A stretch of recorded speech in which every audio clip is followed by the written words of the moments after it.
Corona आने तो पहले तक तकरीबन 50,000 तो ज़्यादा डेड बॉडी असी कैरी कर चुके सी और क्रिमेट कर चुके सी।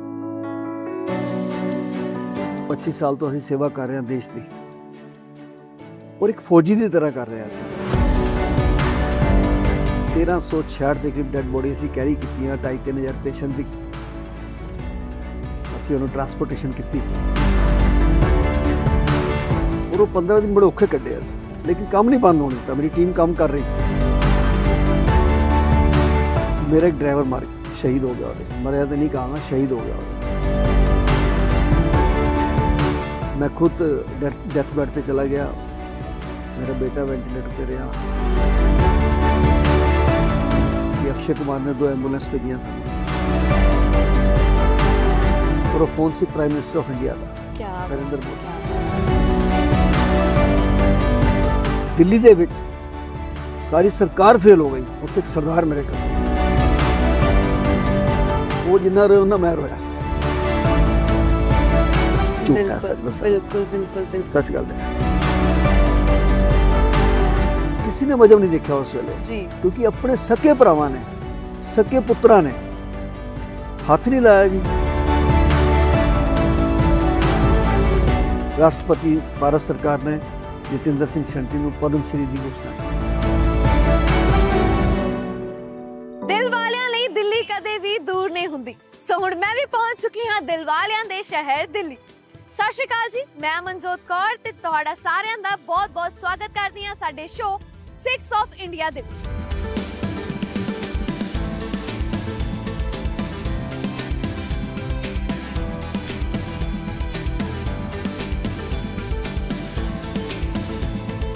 सिख हमेशा ही अपने लंगर ਲਈ जाने चाहते ਤੇ मैं ਅੱਜ ਤੁਹਾਨੂੰ ਇੱਕ ਅਜਿਹੇ ਇਨਸਾਨ ਨਾਲ ਮਿਲਵਾਉਣ ਜਾ ਰਹੀ ਹਾਂ ਜੋ ਲੰਗਰ ਤੇ ਲਾਉਂਦੇ ਨੇ ਪਰ ਲੱਕੜਾਂ ਦਾ। ਜੀ ਹਾਂ, ਉਹ ਉਹਨਾਂ ਡੈਡ ਬੋਡੀਜ਼ ਦਾ ਅੰਤਿਮ ਸੰਸਕਾਰ ਕਰਦੇ ਨੇ ਜਿਨ੍ਹਾਂ ਕੋਲ ਜਾਂ ਤਾਂ ਪੈਸੇ ਨਹੀਂ ਹੁੰਦੇ ਸੰਸਕਾਰ ਕਰਨ ਦੇ ਜਾਂ ਫਿਰ ਜਿਨ੍ਹਾਂ ਦਾ ਇਸ ਦੁਨੀਆ ਤੇ ਕੋਈ ਨਹੀਂ।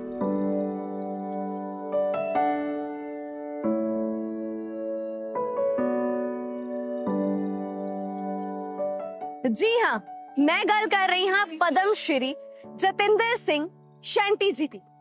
आओ आप उन्हां नूं मिलदे हां ते जानदे हां कि उन्हां नूं ये सब करन दी प्रेरणा कित्थों मिली।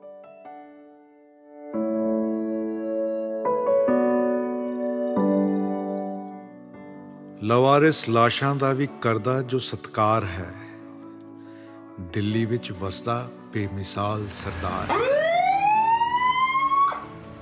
गुरु साहिबां दी सोच दा पहरेदार है, मनुखता दी सेवा दा वो सरताज है। लवारिसां दा वारिस पद्म श्री सरदार जतिंदर सिंह शंटी जी।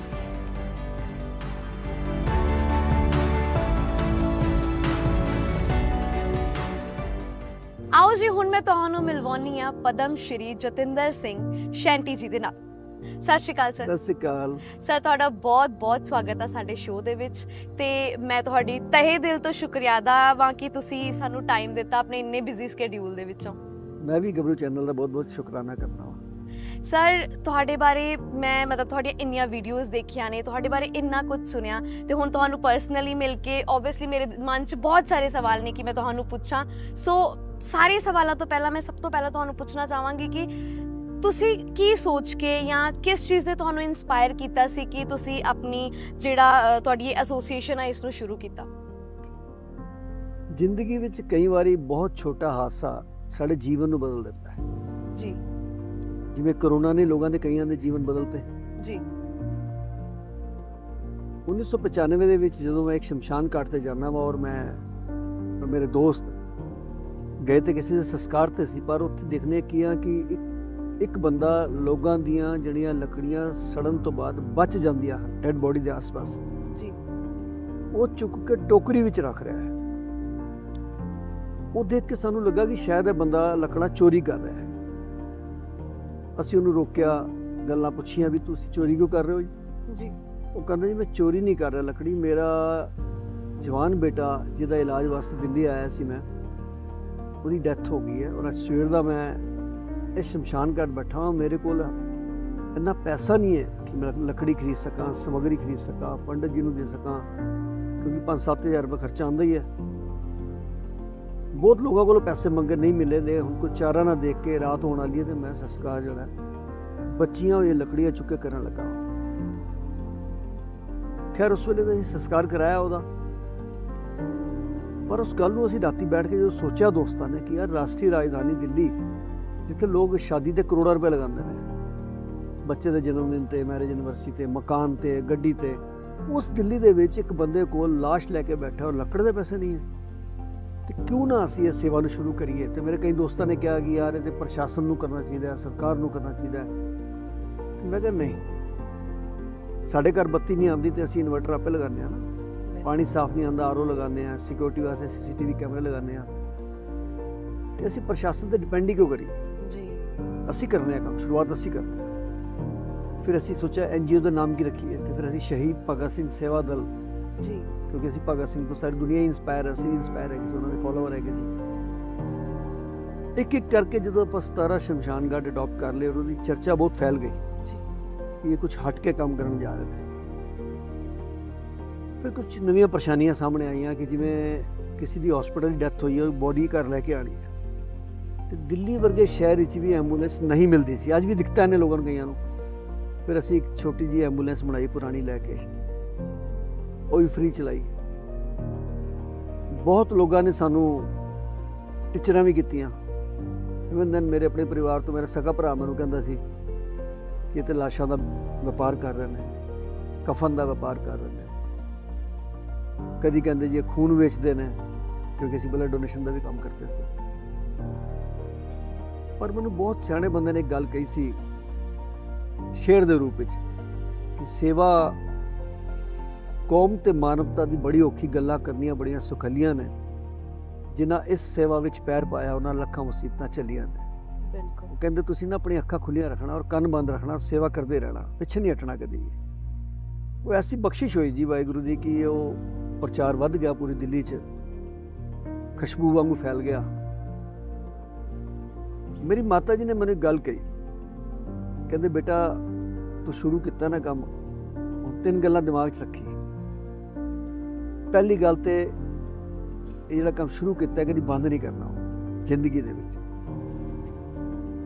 दूसरी गल कभी किसी को मना नहीं करना, रात होए चाहे दिन होए, रात के भावें 2 बजे होण तैनूं फोन आए तो तू उन्होंने सेवा देनी है। और तीसरी गल कभी अपने अंदर अहंकार ना लैके आई, बिल्कुल तू नहीं कर रहा है, ये वाहिगुरू परमात्मा करा रहा है तेरे को। और मैं तिन्हां गल्लां नूं अज तक पल्ले गंढ नाल बन के रखा हुआ है, कोशिश करना कि मैं उत्ते खरा उतरा।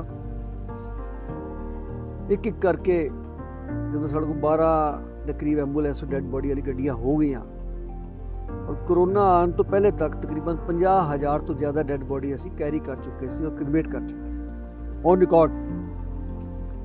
क्योंकि 95 तो हुण तक साढ़े को एक चीज़ का रिकॉर्ड है, असीं कोई डेड बॉडी में लैके जाने या पेशेंट लैके जाने, क्रिमेशन कराने, हर चीज़ असीं फॉर्म बनाए हुए अलग अलग। समय की जो तब्दीली हुई थोड़ी जी, मोर्चरी बॉक्स की जरूरत पै गई। वो इस करके कि किसी के बच्चे बाहर ने, किसी के माँ प्यो बाहर ने, डेथ इत्थे हो जाती है, उन्होंने आने 2 दिन लगते हैं, 3 दिन लगते हैं, तो बॉडी नूं हॉस्पिटल वाले कई बार नहीं रखते। अगर नैचुरल डेथ घर च है फिर बॉडी घर च है, फिर असीं उन्हें मोर्चरी बॉक्स प्रोवाइड कर दें। उस बॉक्स का किराया भी दिल्ली वर्गे शहर से 8,000 रुपया पर नाइट का लगता है, पर असीं वो भी फ्री ऑफ कॉस्ट शुरू किया। अज वाहिगुरू की कृपा नाल साडे कोल 12 बॉक्सेस ने, और अगर मैं हिसाब लावा 5,000 बंदे नूं सेवा दे चुके हैं। उस चीज़ की 5,000 डेड बॉडी असीं भी रख चुके हैं। बस ये साडा शुरुआत करने का काम सी जी, और इस तरह करते करते असीं कोरोना आने के पहले तक पूरे स्टैबलिश हो चुके सी। साढ़े वॉरियर, साढ़े ड्राइवर, मेरा परिवार सारे दे विच रमे हुए हैं असीं। सर जिद्दां कि कोविड तो पहलां जदों तुसीं ये काम करदे होगे ते मे बी काफ़ी ठीक सी, सौखा सी, क्योंकि तुहाडी सपोर्ट लई बहुत जाने सी।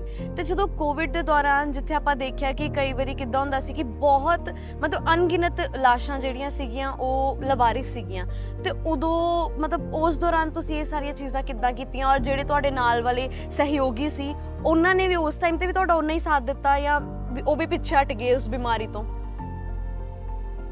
किसी भी काम दे विच जिहड़ा जज्बा हुंदा ना जी, ਉਹ ਵਾਹਿਗੁਰੂ ਸੱਚੇ ਪਾਤਸ਼ਾਹ ਦਿੰਦਾ ਹੈ, ਔਰ ਉਸ ਕੰਮ ਅਸੀਂ ਜਜ਼ਬੇ ਨਾਲ ਕਰਦੇ ਹਾਂ। ਜਦੋਂ ਜਜ਼ਬਾ ਹੋਵੇ ਤਾਂ ਹੌਸਲਾ ਵੀ ਆ ਜਾਂਦਾ, ਹਿੰਮਤ ਵੀ ਆ ਜਾਂਦੀ, ਤਾਕਤ ਵੀ ਆ ਜਾਂਦੀ ਹੈ, ਲੋਕ ਵੀ ਨਾਲ ਲੱਗ ਜਾਂਦੇ ਆ। ਜਿਵੇਂ ਕੋਵਿਡ ਆਇਆ ਤੇ ਮੇਰੇ ਕੋਲ ਹਰ ਏਜੰਸੀ ਦੇ ਲੋਕ ਆਉਣ ਲੱਗ ਪਏ, ਹਸਪੀਟਲਸ ਤੋਂ, ਡੀਐਮਸ ਆਫਿਸ ਤੋਂ, ਪੁਲਿਸ ਤੋਂ, ਪ੍ਰਸ਼ਾਸਨ ਤੋਂ, ਸਭ ਜਗ੍ਹਾ ਤੋਂ, ਕਿਉਂਕਿ ਸਭ ਤੋਂ ਜ਼ਿਆਦਾ ਐਂਬੂਲੈਂਸ ਮੇਰੇ ਕੋਲ ਸੀ। ਸ਼ਵ ਵਾਹਨ ਵੀ ਮੇਰੇ ਕੋਲ, ਸਾਡੇ ਕੋਲ ਸੀਗੇ, ਸ਼ਹੀਦ ਭਗਤ ਸਿੰਘ ਸੇਵਾ ਦਲ ਕੋਲ, ਵਾਰੀਅਰਸ ਵੀ ਸਾਡੇ ਕੋਲ ਸੀ। ਤੇ ਉਹਨਾਂ ਨੇ ਸਭ ਨੇ ਇੱਕੋ ਗੱਲ ਕਹੀ ਕਿ ਸ਼ੰਟੀ ਜੀ ਸਾਡੇ ਕੋਲ ਤੇ ਇੰਨਾ ਇੰਤਜ਼ਾਮ ਹੈ ਨਹੀਂ ਹੈ, ਤੁਸੀਂ ਸਾਨੂੰ ਪ੍ਰੋਵਾਈਡ ਕਰ ਦੋਗੇ। ਮੇਰੇ ਕੁਝ ਦੋਸਤਾਂ ਨੇ ਕਿਹਾ ਕਿ ਸ਼ੰਟੀ ਜੀ ਇਹ ਤੇ ਮੌਤ ਦਾ ਮੰਜ਼ਰ ਹੈ, ਜਿਵੇਂ ਸੁਣ ਰਹੇ ਹਾਂ ਅਸੀਂ ਕਰੋਨਾ ਦੇ ਵਿੱਚ ਕਿ ਬਹੁਤ ਬੁਰਾ ਹਾਲ ਹੈ, ਲੋਕੀ ਮਰੀ ਜਾ ਰਹੇ ਹਨ। ਮੈਂ ਕਿਹਾ ਦੇਖੋ 25 ਸਾਲ ਤੋਂ ਅਸੀਂ ਸੇਵਾ ਕਰ ਰਹੇ ਹਾਂ ਦੇਸ਼ ਦੀ, ਔਰ ਇੱਕ ਫੌਜੀ ਦੀ ਤਰ੍ਹਾਂ ਕਰ ਰਹੇ ਹਾਂ ਅਸੀਂ, ਔਰ ਬਿਨਾਂ ਕਿਸੇ ਮਦਦ ਦੇ। ਅੱਜ ਤੱਕ ਅਸੀਂ 27 ਸਾਲ ਹੋ ਗਏ ਨੇ, ਕੋਈ ਸਰਕਾਰੀ ਮਦਦ ਫਾਈਨੈਂਸ਼ੀਅਲੀ ਨਾ ਦਿੱਲੀ ਗਵਰਨਮੈਂਟ ਤੋਂ, ਨਾ ਭਾਰਤ ਸਰਕਾਰ ਤੋਂ ਲਿੱਤੀ, ਨਾ ਕਦੀ ਫੋਰਨ ਕੰਟਰੀ ਤੋਂ ਲਿੱਤੀ। ਤੇ ਅੱਜ ਇੰਨਾ ਬੁਰਾ ਵਕਤ ਆਇਆ ਦੇਸ਼ ਦੇ ਉੱਤੇ, ਤੇ ਜੇ ਅਸੀਂ ਸੇਵਾ ਨਹੀਂ ਕੀਤੀ ਤੇ ਫਿਰ ਸਾਨੂੰ ਪਰਮਾਤਮਾ ਕਦੀ ਮਾਫ ਨਹੀਂ ਕਰੇਗਾ। ਮੈਂ ਕਿਹਾ ਅਸੀਂ ਸੇਵਾ ਕਰਾਂਗੇ। ਔਰ ਬੜਾ ਭਿਅੰਕਰ ਦੌਰ ਸੀ ਜੀ, ਜਦੋਂ ਅਸੀਂ ਪਹਿਲਾ ਦੌਰ ਆਇਆ 1366 ਦੇ ਕਰੀਬ ਡੈਡ ਬੋਡੀ ਅਸੀਂ ਕੈਰੀ ਕੀਤੀਆਂ, 2,500-3,000 ਪੇਸ਼ੈਂਟ ਵੀ ਅਸੀਂ ਉਹਨੂੰ ਟਰਾਂਸਪੋਰਟੇਸ਼ਨ ਕੀਤੀ। ਸਾਰੇ ਅਸੀਂ ਕੋਵਿਡ ਹੀ ਚਲੇ ਗਏ, ਮੈਂ, ਮੇਰਾ ਬੇਟਾ ਜੋਤ, ਮਨੀਸ਼, ਮੇਰੀ ਮਿਸਿਸ ਮਨਜੀਤ, ਮੇਰੇ ਡਰਾਈਵਰ। ਔਰ ਉਹ 15 ਦਿਨ ਬੜੇ ਔਖੇ ਕੱਢੇ ਅਸੀਂ, ਲੇਕਿਨ ਕੰਮ ਨਹੀਂ ਬੰਦ ਹੋਣ ਦਿੱਤਾ, ਮੇਰੀ ਟੀਮ ਕੰਮ ਕਰ ਰਹੀ ਸੀ। ਪਰ ਇੱਕ ਹਾਦਸਾ ਇਹ ਹੋ ਗਿਆ ਕਿ ਮੇਰਾ ਇੱਕ ਡਰਾਈਵਰ ਸ਼ਹੀਦ ਹੋ ਗਿਆ ਉਹਦੇ 'ਚ, ਮਰਿਆ ਤਾਂ ਨਹੀਂ ਕਹਾਂਗਾ, ਸ਼ਹੀਦ ਹੋ ਗਿਆ ਉਹਦੇ 'ਚ। ਯੰਗ ਸੀ ਉਹ, ਮੇਰੇ ਕੋਲ 22-23 ਸਾਲ ਤੋਂ ਸੀ। ਮੈਂ ਆਪਣੇ ਸਾਰੇ ਡਰਾਈਵਰਾਂ ਨੂੰ ਬੁਲਾਇਆ, ਸਟਾਫ ਨੂੰ ਬੁਲਾਇਆ, ਕਿਉਂਕਿ ਮੈਨੂੰ ਇਹ ਲੱਗਦਾ ਸੀ ਹਿੰਮਤ ਨਾ ਛੱਡ ਦੇਣ। ਫਿਰ ਮੈਂ ਸਮਝਾਇਆ ਇਹਨਾਂ ਨੂੰ, ਮੈਂ ਕਿਹਾ ਅਸੀਂ ਕਿਸੇ ਫੌਜੀ ਦੀ ਤਰ੍ਹਾਂ ਦੂਜੇ ਦੇਸ਼ ਨਾਲ ਲੜਾਈ ਲੜ ਰਹੇ ਹਾਂ, ਸਾਹਮਣੇ ਵਾਲਾ ਸਾਡੀ ਫੌਜ ਦੇ ਇੱਕ ਸਿਪਾਹੀ ਨੂੰ, ਇੱਕ ਫੌਜੀ ਨੂੰ ਮਾਰ ਦਿੰਦਾ ਹੈ ਜੀ। ਉਸ ਤੋਂ ਬਾਅਦ ਅਸੀਂ ਵਾਪਸ ਦੌੜਨਾ ਹੈ ਜਾਂ ਅੱਗੇ ਵਧਣਾ ਹੈ? ਮੇਰੇ ਵੋਲੰਟੀਅਰਸ ਨੇ ਕਿਹਾ, ਕਹਿੰਦੇ ਨਹੀਂ ਜੀ ਅਸੀਂ ਅੱਗੇ ਵੱਧ ਕੇ ਦੁਸ਼ਮਣ ਨੂੰ ਮਾਰਨਾ ਹੈ। ਤੇ ਮੈਂ ਕਿਹਾ ਕੋਵਿਡ ਨੇ ਸਾਨੂੰ ਮਾਰਿਆ, ਅਸੀਂ ਹੁਣ ਪਿੱਛੇ ਨਹੀਂ ਹਟਣਾ, ਅਸੀਂ ਅੱਗੇ ਵੱਧ ਕੇ ਹੋਰ ਸੇਵਾ ਕਰਾਂਗੇ, ਜਜ਼ਬੇ ਨੂੰ ਵਧਾ ਲਓ ਆਪਣੇ। ਮੈਂ ਖੁਦ ਡੈਥ ਬੈਡ ਤੇ ਚਲਾ ਗਿਆ, ਮੇਰਾ ਬੇਟਾ ਵੈਂਟੀਲੇਟਰ ਤੇ ਰਿਹਾ। ਔਰ ਬਲੈਸਿੰਗਸ ਇੰਨੀਆਂ ਆਈਆਂ ਲੋਕਾਂ ਦੀਆਂ, ਹਰ ਮਜ਼ਹਬ ਦੇ ਲੋਕ ਨੇ ਸਾਡੇ ਵਾਸਤੇ ਬਲੈਸਿੰਗ ਕੀਤੀਆਂ, ਪੂਰੇ ਦੇਸ਼ ਨੇ, ਵਿਦੇਸ਼ਾਂ ਤੋਂ ਬਲੈਸਿੰਗਸ ਆਈਆਂ ਕਿ ਅਸੀਂ ਠੀਕ ਹੋ ਕੇ ਵਾਪਸ ਆਏ। ਬਾਹਰ ਨਿਕਲੇ ਜਦੋਂ ਤੇ ਬੜੀ ਦੁਨੀਆ ਨੇ ਸਾਡਾ ਸਵਾਗਤ ਵੀ ਕੀਤਾ, ਇੱਥੋਂ ਤੱਕ ਕਿ ਪ੍ਰਸ਼ਾਸਨਿਕ ਲੋਕਾਂ ਨੇ ਸਾਡੇ ਘਰ ਦੇ ਬਾਹਰ ਆ ਕੇ ਗੱਡੀਆਂ ਦੀਆਂ ਲਾਈਨਾਂ ਲੱਗ ਗਈਆਂ, ਸਾਡੇ ਤੇ ਫਲਾਵਰਸ ਵਗੈਰਾ ਸੁੱਟੇ। ਉੱਥੇ ਮੈਨੂੰ ਮੀਡੀਆ ਨੇ ਫਿਰ ਪੁੱਛਿਆ ਕਿ ਸ਼ੰਟੀ ਜੀ ਇਹ ਹੁਣ ਤੁਸੀਂ ਮੌਤ ਦੇ ਵਿੱਚੋਂ ਬਚ ਕੇ ਆਏ ਹੋ ਤੇ ਹੁਣ ਤੁਹਾਡਾ ਜਜ਼ਬਾ ਵਧਿਆ ਜਾਂ ਘਟਿਆ? ਮੈਂ ਕਿਹਾ ਮੈਨੂੰ ਇੱਕ ਫੌਜੀ ਦੀ ਗੱਲ ਯਾਦ ਆਉਂਦੀ ਹੈ, ਜਿਹਨੂੰ ਕਰਗਿਲ ਦੀ ਲੜਾਈ ਦੇ ਵਿੱਚ ਅੱਖ 'ਚ ਗੋਲੀ ਲੱਗੀ ਸੀ, ਉਹਦੀ ਅੱਖ ਚਲੀ ਗਈ ਸੀ। ਉਹਨੂੰ ਜਦੋਂ ਪੁੱਛਿਆ ਮੀਡੀਆ ਨੇ, ਤੇ ਉਹਨੇ ਇੱਕੋ ਜਵਾਬ ਦਿੱਤਾ ਬੜਾ ਵਧੀਆ, ਕਹਿੰਦਾ ਜੀ ਮੈਂ ਫੌਜੀ ਹਾਂ, ਬਾਰਡਰ ਤੇ ਮੈਂ ਰਕਸ਼ਾ ਕਰਨਾ ਵਾ ਦੇਸ਼ ਦੀ। ਪਹਿਲੇ ਮੈਨੂੰ ਦੁਸ਼ਮਣ ਨਾਲ ਲੜਨ ਵਾਸਤੇ, ਗੋਲੀ ਚਲਾਉਣ ਵਾਸਤੇ ਇੱਕ ਅੱਖ ਬੰਦ ਕਰਨੀ ਪੈਂਦੀ ਸੀ, ਹੁਣ ਤੇ ਪਰਮਾਨੈਂਟ ਬੰਦ ਹੋ ਗਈ, ਹੁਣ ਟਿਕਾ ਕੇ ਮਾਰਾਂਗੇ। ਕੀ ਬਾਤ ਹੈ। ਮੈਂ ਕਿਹਾ ਸਾਡਾ ਵੀ ਉਸ ਤਰ੍ਹਾਂ ਹੀ ਹੁਣ ਜਜ਼ਬਾ ਜਿਹੜਾ ਹੈ ਨਾ ਹੋਰ ਵੱਧ ਗਿਆ, ਕਿਉਂਕਿ ਮੈਂ ਮੌਤ ਤੋਂ ਵਾਪਸ ਆ ਗਿਆ, ਮੇਰਾ ਪਰਿਵਾਰ, ਡਰਾਈਵਰ ਮੇਰਾ ਇੱਕ ਸ਼ਹੀਦ ਹੋ ਗਿਆ। ਹੁਣ ਸਾਡਾ ਜਜ਼ਬਾ ਘਟਿਆ ਨਹੀਂ ਹੈ, ਵਧਿਆ। ਅਸੀਂ ਹੋਰ ਸੇਵਾ ਕਰਾਂਗੇ। ਇਨ ਬਿਟਵੀਨ ਦੂਸਰਾ ਕੋਵਿਡ ਆ ਗਿਆ ਜੀ। ਹੁਣ ਸਾਡੇ ਕੋਲ ਐਂਬੂਲੈਂਸ ਵੀ ਵੱਧ ਕੇ 18 ਹੋ ਗਈਆਂ। ਅੱਛੇ ਲੋਕਾਂ ਨੇ ਸਾਨੂੰ ਉਹਦੀ ਮਦਦ ਕੀਤੀ। ਅਕਸ਼ੇ ਕੁਮਾਰ ਨੇ 2 ਐਂਬੂਲੈਂਸ ਭੇਜੀਆਂ ਸਾਨੂੰ, ਸਲੀਪ ਵੈਲ ਕੰਪਨੀ ਨੇ 1 ਐਂਬੂਲੈਂਸ ਭੇਜੀ, ਬਜਾਜ ਐਲੀਅੰਸ ਕੰਪਨੀ ਨੇ 1 ਐਂਬੂਲੈਂਸ ਭੇਜੀ। ਮਤਲਬ ਅੱਛੇ ਲੋਕ ਸਾਡੇ ਨਾਲ ਜੁੜ ਗਏ। ਲੇਕਿਨ ਬੜਾ ਭਿਆਨਕ ਸਮੇਂ ਸੀ ਉਸ ਵੇਲੇ, ਤੇ ਸਮਝ ਲਓ ਕਿ ਅੱਛੇ ਲੋਕ ਦੌੜ ਜਾਂਦੇ, ਲੇਕਿਨ ਵਾਹਿਗੁਰੂ ਨੇ ਸਾਨੂੰ ਸ਼ਕਤੀ ਦਿੱਤੀ, ਹਿੰਮਤ ਦਿੱਤੀ। ਮੇਰੇ ਸਾਥੀਆਂ ਨੂੰ, ਮੇਰੇ ਡਰਾਈਵਰਸ ਨੂੰ, ਮੇਰਾ ਮੈਨੇਜਰ ਹਰਜੀਤ, 2 ਡਰਾਈਵਰ ਫਿਰ ਕੋਵਿਡ ਚ ਚਲੇ ਗਏ। ਹਰਜੀਤ ਬਹੁਤ ਹੀ ਮੁਸ਼ਕਿਲ ਬਚਿਆ ਜੀ, ਬਹੁਤ ਹੀ ਮੁਸ਼ਕਿਲ, ਲੰਗਸ ਖਤਮ ਹੋ ਗਏ थे, पर ਅਸੀਂ ਜਜ਼ਬਾ ਨਹੀਂ ਛੱਡਿਆ। 4200 ਡੈਡ ਬੋਡੀਆਂ ਸੀ, ਕ੍ਰੀਮੇਟ ਕੀਤੀ 4200। ਉਹ ਵੀ ਸਾਨੂੰ ਬਾਅਦ 'ਚ ਪਤਾ ਲੱਗਾ, ਗਵਰਨਮੈਂਟ ਨੇ ਸਾਨੂੰ ਕਾਊਂਟਿੰਗ ਦਿੱਤੀ ਸਾਰੀ, ਡੇਲੀ ਦੀ ਬੋਡੀਜ਼ ਕਾਊਂਟ ਹੁੰਦੀਆਂ ਸੀ ਕਿੰਨੀਆਂ ਆ ਰਹੀਆਂ। ਜਿਸ ਤਰ੍ਹਾਂ ਮਤਲਬ ਅਸੀਂ ਉਸ ਦੌਰ ਨੂੰ ਘਰੇ ਬੈਠ ਕੇ ਦੇਖਿਆ, ਜਿਸ ਤਰ੍ਹਾਂ ਨਾ ਲੋਕਡਾਊਨ ਪ੍ਰੋਪਰ ਲੱਗ ਗਿਆ ਸੀ, ਚਲੋ ਘਰੇ ਬੈਠ ਕੇ ਬਹੁਤ ਦਿੱਕਤ ਆਈਆਂ, ਬਟ ਅਸੀਂ ਘਰੇ ਬੈਠ ਕੇ ਟੀਵੀ ਤੇ ਉਹ ਸਭ ਦੇਖ ਰਹੇ ਸੀ, ਹਨਾ। ਤੇ ਤੁਸੀਂ ਇੰਨੀ ਕੋਲੋਂ ਦੇਖਿਆ ਔਰ ਤੁਹਾਡੀ ਫੈਮਿਲੀ ਵੀ ਵਿੱਚ ਇਨਕਲੂਡਡ ਸੀ, ਤੇ ਤੁਹਾਡੀ ਫੈਮਿਲੀ ਦਾ ਉਸ ਦੌਰਾਨ ਸਪੋਰਟ ਰਿਹਾ ਜਾਂ ਫੈਮਿਲੀ ਨੇ ਵੀ ਤੁਹਾਨੂੰ ਕਿਹਾ ਕਿ ਇੱਕ ਵਾਰੀ ਕਿ ਦੇਖੋ ਜਾਨ ਨਾਲੋਂ ਕੁਝ ਨਹੀਂ ਪਿਆਰਾ ਹੁੰਦਾ, ਇੱਕ ਵਾਰੀ ਮਤਲਬ ਫੈਮਿਲੀ ਦਾ ਉਸ ਟਾਈਮ ਤੇ ਕੀ ਸਪੋਰਟ ਸੀ? ਇਹ ਵੀ ਬਖਸ਼ਿਸ਼ ਵਾਹਿਗੁਰੂ ਦੀ ਹੈ ਕਿ ਮੇਰਾ ਪਰਿਵਾਰ ਮੈਨੂੰ ਸ਼ੁਰੂ ਤੋਂ ਸਪੋਰਟ ਕਰਦਾ ਹੈ, ਕਿਉਂਕਿ ਅਗਰ ਬਚਪਨ ਹੀ ਮੇਰੀ ਮਾਂ ਸਪੋਰਟ ਨਹੀਂ ਕਰਦੀ ਤੇ ਸ਼ਾਇਦ ਮੈਂ ਕੰਮ ਨਹੀਂ ਕਰਦਾ। ਬਿਲਕੁਲ। ਔਰ ਵਿਆਹ ਤੋਂ ਬਾਅਦ ਮੇਰੀ ਮਿਸਿਸ ਸਪੋਰਟ ਨਹੀਂ ਕਰਦੀ ਤੇ ਮੈਂ ਨਹੀਂ ਕੰਮ ਕਰ ਸਕਦਾ ਸੀ, ਅਗਰ ਬੱਚੇ ਨਾ ਕਰਦੇ ਤਾਂ ਵੀ ਨਹੀਂ ਕਰ ਸਕਦਾ ਸੀ। ਵੱਡਾ ਬੇਟਾ ਮੇਰਾ ਮਾਸ ਕਾਮ ਕਰਕੇ ਜਦ ਕਿ ਫਿਲਮ ਇੰਡਸਟਰੀ ਵਿੱਚ ਕੰਮ ਕਰਕੇ ਆਇਆ ਹੈ, ਉਹ ਵੀ ਮੇਰੇ ਨਾਲ ਲੱਗਿਆ ਰਿਹਾ।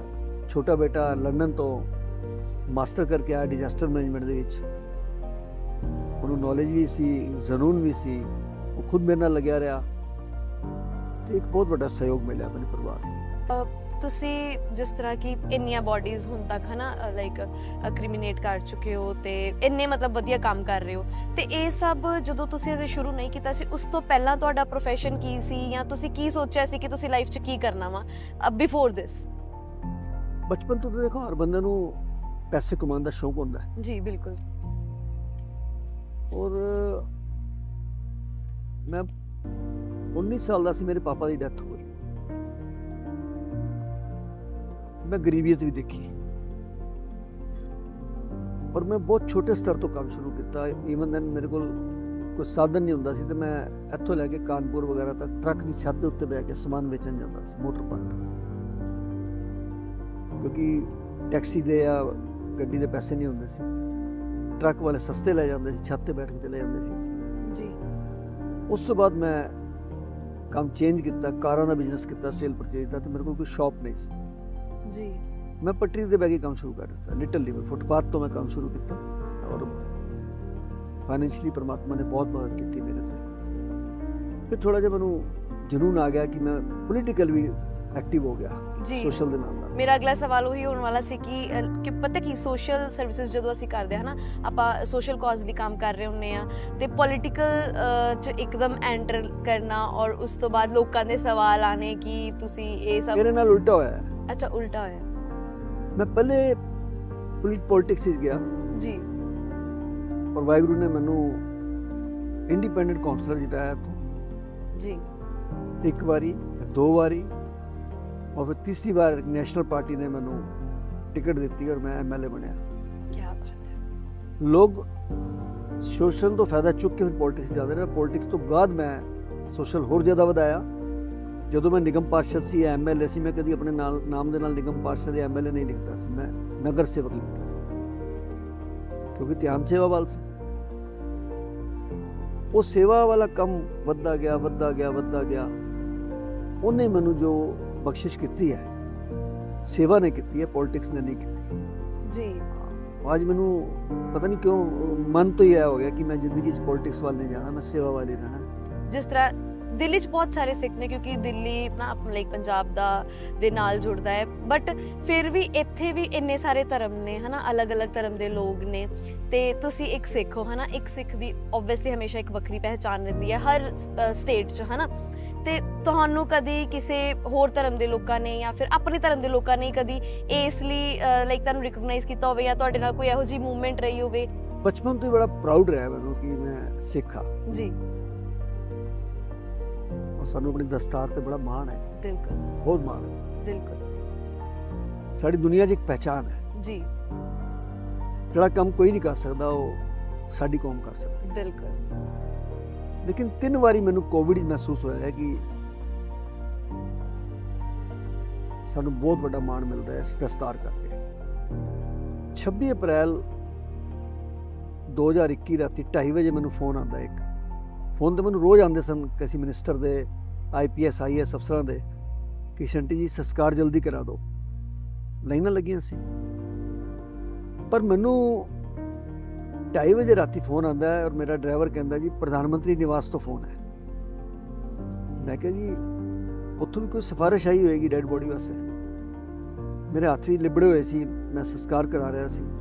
मैं कहा मेरे कान नाल फोन लगा दो। ਉਹ ਜਦੋਂ ਫੋਨ ਮੇਰੇ ਕੰਨ ਨਾਲ ਲਗਾਇਆ ਤੇ ਉਹ ਜੋ ਉਹਨਾਂ ਨੇ 2 ਮਿੰਟ ਹੀ ਬੋਲਿਆ ਤੇ ਮੈਨੂੰ ਕਾਂਬਾ ਛੜ ਗਿਆ और सरप्राइज हो गया, मेरे रोंगटे खड़े हो गए। कहते शंटी जी आपको हम टेलीविज़न पर लाइव देख रहे हैं, आपने सिख कौम के नाम को रोशन कर दिया है और जो हम सुनते थे गुरु गोविंद सिंह जी की बाणी को कि 1.25 लाख से एक लड़ाऊं, और आज हम उस चीज़ को देख रहे हैं। सारा देश आपके साथ है, इसी तरीके से सेवा करते रहिए, जय हिंद। और वो फोन से प्राइम मिनिस्टर ऑफ इंडिया था, नरेंद्र मोदी। क्या बात है। अगले दिन मैनू फोन आता है वेंकैया नायडू जी का, उप राष्ट्रपति जी। उन्होंने भी सेम गल कही कि शंटी जी आपने तो पगड़ी को जो है पूरी दुनिया में प्रचारित कर दिया, मैं बधाई देता हूँ आपको। अक्षय कुमार मैंने फोन करके कहता है कि मैं पैरी हथ लाना तुहाडे, पंजाबी बोल के। और शंटी जी मैनू माण है कि मैं भी पंजाबी हाँ, पर तुसी पंजाबीयत नूं अते सिੱਖੀ नूं सेवा दे राही बहुत दूर तक पहुँचाया है, तो मैं भी सेवा करना चाहता। फिर 2 एंबूलेंसां अक्षय कुमार जी ने भेजियां सन। ये पहली गल है। दूजी गल मैनू माण किस दिन होया जदों मैनू एक फोन आंदा एक मीडिया तो कि शंटी जी एक डैड बॉडी 4 दिन तो पई हुई है द्वारका दे विच, ससुर दे कोल ओदी नूंह बैठी हुई है, हसबैंड ओदा कैनेडा है, कोई लाश नूं चुक्कण नूं तैयार नहीं है, किधर भी फोन कर दिया कोई रिस्पॉन्स नहीं आ रहा, कुछ मदद करो। मैं कहा जी मैनू अद्धे घंटे टाइम दो। अद्धे घंटे बाद असीं गड्डियां चुक्कियां, घंटे के बाद असीं पहुंच गए उत्थे लिफ्ट भी जिहड़ी सी लोगों ने या तो बंद की सी, रब जाने या खराब सी, उन्होंने कहा जी लिफ्ट च नहीं ले जा सकते सी। 5वें महल्ले तो पैदल लैके आए नीचे डैड बॉडी रैप करके सैनिटाइज करके। उस लेडी ने थल्ले आके जो असीं बॉडी रख रहे सी डैड बॉडी, 4-5 बंदे होने मुश्किल नाल, कोई आंदा ही नहीं सी उस वेले ते। एक माता जी आए सी, गार्ड हैगा सी, वो लेडी ना हल्का जा रोन लग गई। तो माता जी ने कहा कि बेटा हुण क्यों रो रही है तू, हुण ते सारा इंतजाम हो गया तेरा। कहती नहीं माता जी है ना अथरू वो वाले नहीं है, कहती अथरू तो मेरे सुक गए ने, डेथ वाले अथरू सुक गए ने। ये ना मेरे अंदरों गर्व के अथरू निकल रहे ने कि जदों दिल्ली दे विच सारी सरकार फेल हो गई, उत्थे एक सरदार मेरे काम आ गया। क्या बात है, क्या बात है। मैं जदों पहले तो मैनू फोन आया राती 11:15 बजे हैल्थ मिनिस्टर ऑफ इंडिया का जी 25 जनवरी ਨੂੰ राती कि शंटी जी की कर रहे हो तुसी? मैं कहा जी मैं सुता होया हाँ। कहते तुसी जाग जाओ फटाफट, टैलीविजन लगा लो, टीवी दे विच स्क्रॉलिंग दे विच नाम आ रहा है कि राष्ट्रपति भारत सरकार ने जतिंदर सिंह शंटी ਨੂੰ पद्म श्री ਦੀ ਘੋਸ਼ਣਾ ਕੀਤੀ। क्या बात। सर मैं ਤੁਹਾਨੂੰ ਇਹ ਪੁੱਛਣਾ ਚਾਹਾਂਗੀ ਹੁਣ ਕਿ ਜਿਸ ਤਰ੍ਹਾਂ ਹੁਣ ਤੁਹਾਡਾ ਐਡਾ ਮਤਲਬ ਕਿ ਕਾਫੀ ਸਾਰੀਆਂ ਤੁਹਾਡੇ ਕੋਲ ਐਂਬੂਲੈਂਸ ਸਰਵਿਸਿਜ਼ ਨੇ ਹਨਾ, ਤੇ ਤੁਸੀਂ ਸਿਰਫ ਲਾਈਕ ਪੂਰੇ ਦਿੱਲੀ ਦੇ ਵਿੱਚ ਹੀ ਇਹ ਕੰਮ ਕਰਦੇ ਹੋ ਜਾਂ ਫਿਰ ਦਿੱਲੀ ਤੋਂ ਬਾਹਰ ਵੀ ਇਸ ਚੀਜ਼ ਨੂੰ ਲੈ ਕੇ ਜਾ ਰਹੇ ਹੋ? ਅਸੀਂ ਦਿੱਲੀ ਤੱਕ ਹੀ ਕਰਦੇ ਸੀ ਜੀ, ਪਰ ਕੋਵਿਡ ਨੇ ਸਾਨੂੰ ਬਹੁਤ ਵੱਡਾ ਦਾਇਰਾ ਦੇ ਦਿੱਤਾ ਜੀ ਜੀ।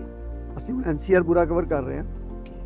ਔਰ ਐਨਸੀਆਰ ਤੋਂ ਬਾਅਦ ਹੋਇਆ ਕਿ ਪਦਮ ਸ਼੍ਰੀ ਤੋਂ ਬਾਅਦ ਮੈਨੂੰ ਹਰ ਸਟੇਟ ਹੀ ਲੋਕ ਬੁਲਾਉਂਦੇ ਨੇ ਜੀ, ਪਰ ਜਿੱਥੇ ਜਿੱਥੇ ਮੈਂ ਜਾ ਰਿਹਾ ਉੱਥੇ ਸਾਡੀ ਬ੍ਰਾਂਚਸ ਖੁੱਲਦੀਆਂ ਜਾ ਰਹੀਆਂ ਨੇ ਜੀ। ਔਰ ਆਉਣ ਵਾਲੇ 23 ਮਾਰਚ ਨੂੰ ਅਸੀਂ ਇੰਡੀਆ ਲੈਵਲ ਤੇ ਕੀ ਬਾਤ ਹੈ। ਘੱਟੋ ਘੱਟ ਵੀ ਅਸੀਂ 50 ਸ਼ਾਖਾਵਾਂ ਆਪਣੀਆਂ ਸ਼ੁਰੂ ਕਰ ਰਹੇ ਹਾਂ। ਵਾਹਿਗੁਰੂ ਨੇ ਸੁੱਖ ਰੱਖਿਆ। ਦੂਜਾ ਅਗਰ ਤੀਜਾ ਕੋਵਿਡ ਨਹੀਂ ਆਉਂਦਾ ਤੇ ਮੈਂ 9 ਮਈ ਨੂੰ ਕੈਨੇਡਾ, ਅਮਰੀਕਾ, ਇੰਗਲੈਂਡ ਦਾ ਇੱਕ ਪੂਰਾ ਟੂਰ ਬਣਾ ਰਿਹਾ ਹਾਂ। ਕੀ ਬਾਤ। तो मेरा एको मकसद है कि मैं लोगों को अवेयर करा बिल्कुल कि तुसी समाज की सेवा करो जी, क्योंकि साडा ते लंगर तुहानू पता है गुरु नानक साहब ने ऐसा शुरू किया बंद ही नहीं होंदा जी बिल्कुल। लेकिन वो लंगर की शेप चेंज हो गई है। जिवें असीं शमशान ते लकड़ी का लंगर लगाता जी, किसी ने दवाइयां का लंगर लाता, डिफरेंट चीज़ें। सेवा दे विच कोई धर्म आड़े नहीं आता। बिल्कुल। असीं जिथे संस्कार किते ने उत्थे 400 के करीब मुस्लिम नूं भी असीं दफन किया। बिल्कुल। और मैनूं वो भी सीन याद है कि 14 क्रिश्चन जी 14 क्रिश्चन ਅਸੀਂ ਜਲਾਏ ਨੇ ਕਿਉਂਕਿ ਉਹਨਾਂ ਦੇ ਗ੍ਰੇਵਯਾਰਡ ਦੇ ਵਿੱਚ ਜਗ੍ਹਾ ਨਹੀਂ ਸੀ। ਤੇ ਫਾਦਰ ਆਫ ਦੀ ਚਰਚ ਮੇਰੇ ਕੋਲ ਆਏ, ਫਾਦਰ ਜੋਸਫ ਕਹਿਣ ਲੱਗੇ ਕਿ ਸ਼ੰਟੀ ਜੀ ਸਾਡੇ ਕੋਲ ਨਾ ਦਫਨਾਉਣ ਦੀ ਜਗ੍ਹਾ ਨਹੀਂ ਹੈ ਤੇ ਅਸੀਂ ਸਾਰੇ ਰਿਚੁਅਲ ਇੱਥੇ ਹੀ ਕਰਾਂਗੇ, ਤੁਸੀਂ ਜਲਾ ਦਿਓ, ਉਸ ਤੋਂ ਬਾਅਦ ਅਸੀਂ ਐਸ਼ਜ਼ ਲਿਜਾ ਕੇ ਦਫਨਾਵਾਂਗੇ। ਇਸ ਕਰਕੇ ਮਜਬ ਤੇ ਕਿਤੇ ਸੇਵਾ ਚਾੜਿਆ ਆਂਦਾ ਹੀ ਨਹੀਂ। ਬਿਲਕੁਲ ਬਿਲਕੁਲ। ਉਹ ਜਦੋਂ ਬੁਰਾ ਵਕਤ ਚੱਲ ਰਿਹਾ ਸੀ ਜੀ ਕਿਸੇ ਨੇ ਮਜਬ ਨਹੀਂ ਦੇਖਿਆ ਉਸ ਵੇਲੇ, ਜੀ ਕਿਉਂਕਿ ਆਪਣੇ ਸਕੇ ਭਰਾਵਾਂ ਨੇ, ਸਕੇ ਪੁੱਤਰਾਂ ਨੇ ਹੱਥ ਨਹੀਂ ਲਾਇਆ ਜੀ। ਜੋ ਮੈਂ ਦੇਖਿਆ, ਮੈਂ ਤੇ ਅੱਜ ਮੈਂ ਦੇਖਣਾ, ਮੈਨੂੰ ਰਾਤੀ ਨੀਂਦਰ ਨਹੀਂ ਆਉਂਦੀ ਸੋਚਣਾ ਜਦੋਂ ਮੈਂ ਉਸ ਬਾਰੇ 'ਚ ਕਿ ਪਿਓ ਦੀ ਲਾਸ਼ ਪਈ ਹੈ, ਮਾਂ ਦੀ ਲਾਸ਼ ਪਈ ਹੈ, ਔਰ ਬੱਚਿਆਂ ਨੇ ਹੱਥ ਲਾਉਣ ਤੋਂ ਮਨਾ ਕਰਤਾ। ਪਰ ਜਦੋਂ ਅਸੀਂ ਬੋਡੀ ਲਿਜਾਣ ਲੱਗਦੇ ਸੀ, ਅੰਕਲ ਜੀ ਇੱਕ ਵਾਰ ਦਰਸ਼ਨ ਕਰਾ ਦਿਓ, ਤੇ ਮੈਂ ਸੋਚਦਾ ਸੀ ਕਿ ਸ਼ਾਇਦ ਮਾਨਵਤਾ ਜਾਗ ਗਈ ਹੈ ਇਹਨਾਂ ਦੀ, ਤੇ ਮੈਂ ਕਹਿੰਦਾ ਜੀ ਹਾਂ ਦਰਸ਼ਨ ਕਰਾ ਦਿਓ। ਉਹ ਦਰਸ਼ਨ ਕਰਨ ਦੇ ਬਹਾਨੇ ਕਿਸੇ ਨੇ ਪਿਓ ਦੀ ਮੁੰਦਰੀ ਉਤਾਰੀ, ਕਿਸੇ ਨੇ ਮਾਂ ਦੀਆਂ ਵਾਲੀਆਂ ਉਤਾਰੀਆਂ, ਕਿਸੇ ਨੇ ਅੰਗੂਠੇ ਲਗਵਾ ਲਏ। ਤੇ ਮੈਨੂੰ ਉਸ ਵੇਲੇ ਗੁਰਬਾਣੀ ਦਾ ਇੱਕ ਵਾਕ ਯਾਦ ਆਉਂਦਾ ਸੀ ਬਾਰ-ਬਾਰ, ਜਗਤ में झूठी देखी प्रीत अपने सुख से ही सब लागे, क्या दारा क्या मीत। ਇੱਥੇ ਤੱਕ ਕਿ ਮੈਂ ਇੱਕ ਵਾਈਫ ਨੂੰ ਦੇਖਿਆ, ਜਦੋਂ ਉਹਨਾਂ ਦਾ ਮੈਨੂੰ ਸਵੇਰੇ ਫੋਨ ਆਇਆ ਕਿ ਤੇਰੇ ਅੰਕਲ ਦੀ ਡੈਥ ਹੋ ਗਈ, ਬੱਚੇ ਕੈਨੇਡਾ ਨੇ। ਮੈਂ ਕਿਹਾ ਆਂਟੀ ਜੀ ਮੈਂ ਆ ਰਿਹਾ ਹਾਂ। ਅਸੀਂ ਬੋਡੀ ਨੂੰ ਰੈਪ ਕੀਤਾ, ਸੈਨੀਟਾਈਜ਼ ਕੀਤਾ, ਲਿਜਾਣ ਲੱਗੇ। ਆਂਟੀ ਜੀ 10-15 ਮੀਟਰ ਦੀ ਦੂਰ ਤੇ ਹੋਣਗੇ। ਮੈਂ ਕਿਹਾ ਆਂਟੀ ਜੀ ਦਰਸ਼ਨ ਕਰ ਲਓ। ਉਹਨਾਂ ਨੇ ਇਨਕਾਰ ਕਰਤਾ।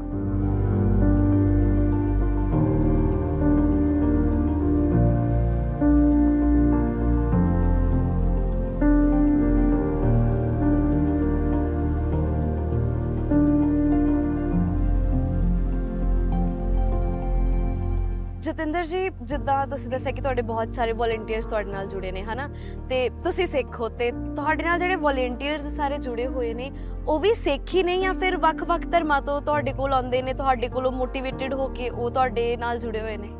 ਦੇਖੋ, ਜਿਵੇਂ ਇੱਕ ਫੌਜੀ ਦਾ ਧਰਮ ਉਹਦਾ ਦੇਸ਼ ਹੁੰਦਾ ਹੈ ਜੀ, ਇੱਕ ਕਲਾਕਾਰ ਜਿਹੜਾ ਹੁੰਦਾ ਉਹਦਾ ਕੋਈ ਧਰਮ ਨਹੀਂ ਹੁੰਦਾ। ਇਸ ਲਈ ਸੇਵਾ ਕਰਨ ਵਾਲੇ ਦਾ ਕਿਸੇ ਮਜ਼ਹਬ ਨਾਲ ਸੇਵਾ ਨਹੀਂ ਹੁੰਦੀ ਜੀ। ਸਾਨੂੰ ਮਾਣ ਹੈ ਵਾਹਿਗੁਰੂ ਨੇ ਸਾਨੂੰ ਸਿੱਖੀ ਬਖਸ਼ੀ ਹੈ, ਸੇਵਾ ਬਖਸ਼ੀ ਹੈ, ਪਰ ਮੇਰੇ ਨਾਲ ਹਰ ਕਮਿਊਨਿਟੀ ਦੇ ਲੋਕ ਜੁੜੇ ਹੋਏ ਨੇ। ਕੀ ਬਾਤ। ਹਰ ਅੱਜ ਤੋਂ ਨਹੀਂ ਜੁੜੇ ਹੋਏ, 27 ਸਾਲ ਤੋਂ ਜੁੜੇ ਹੋਏ ਨੇ ਮੇਰੇ ਨਾਲ।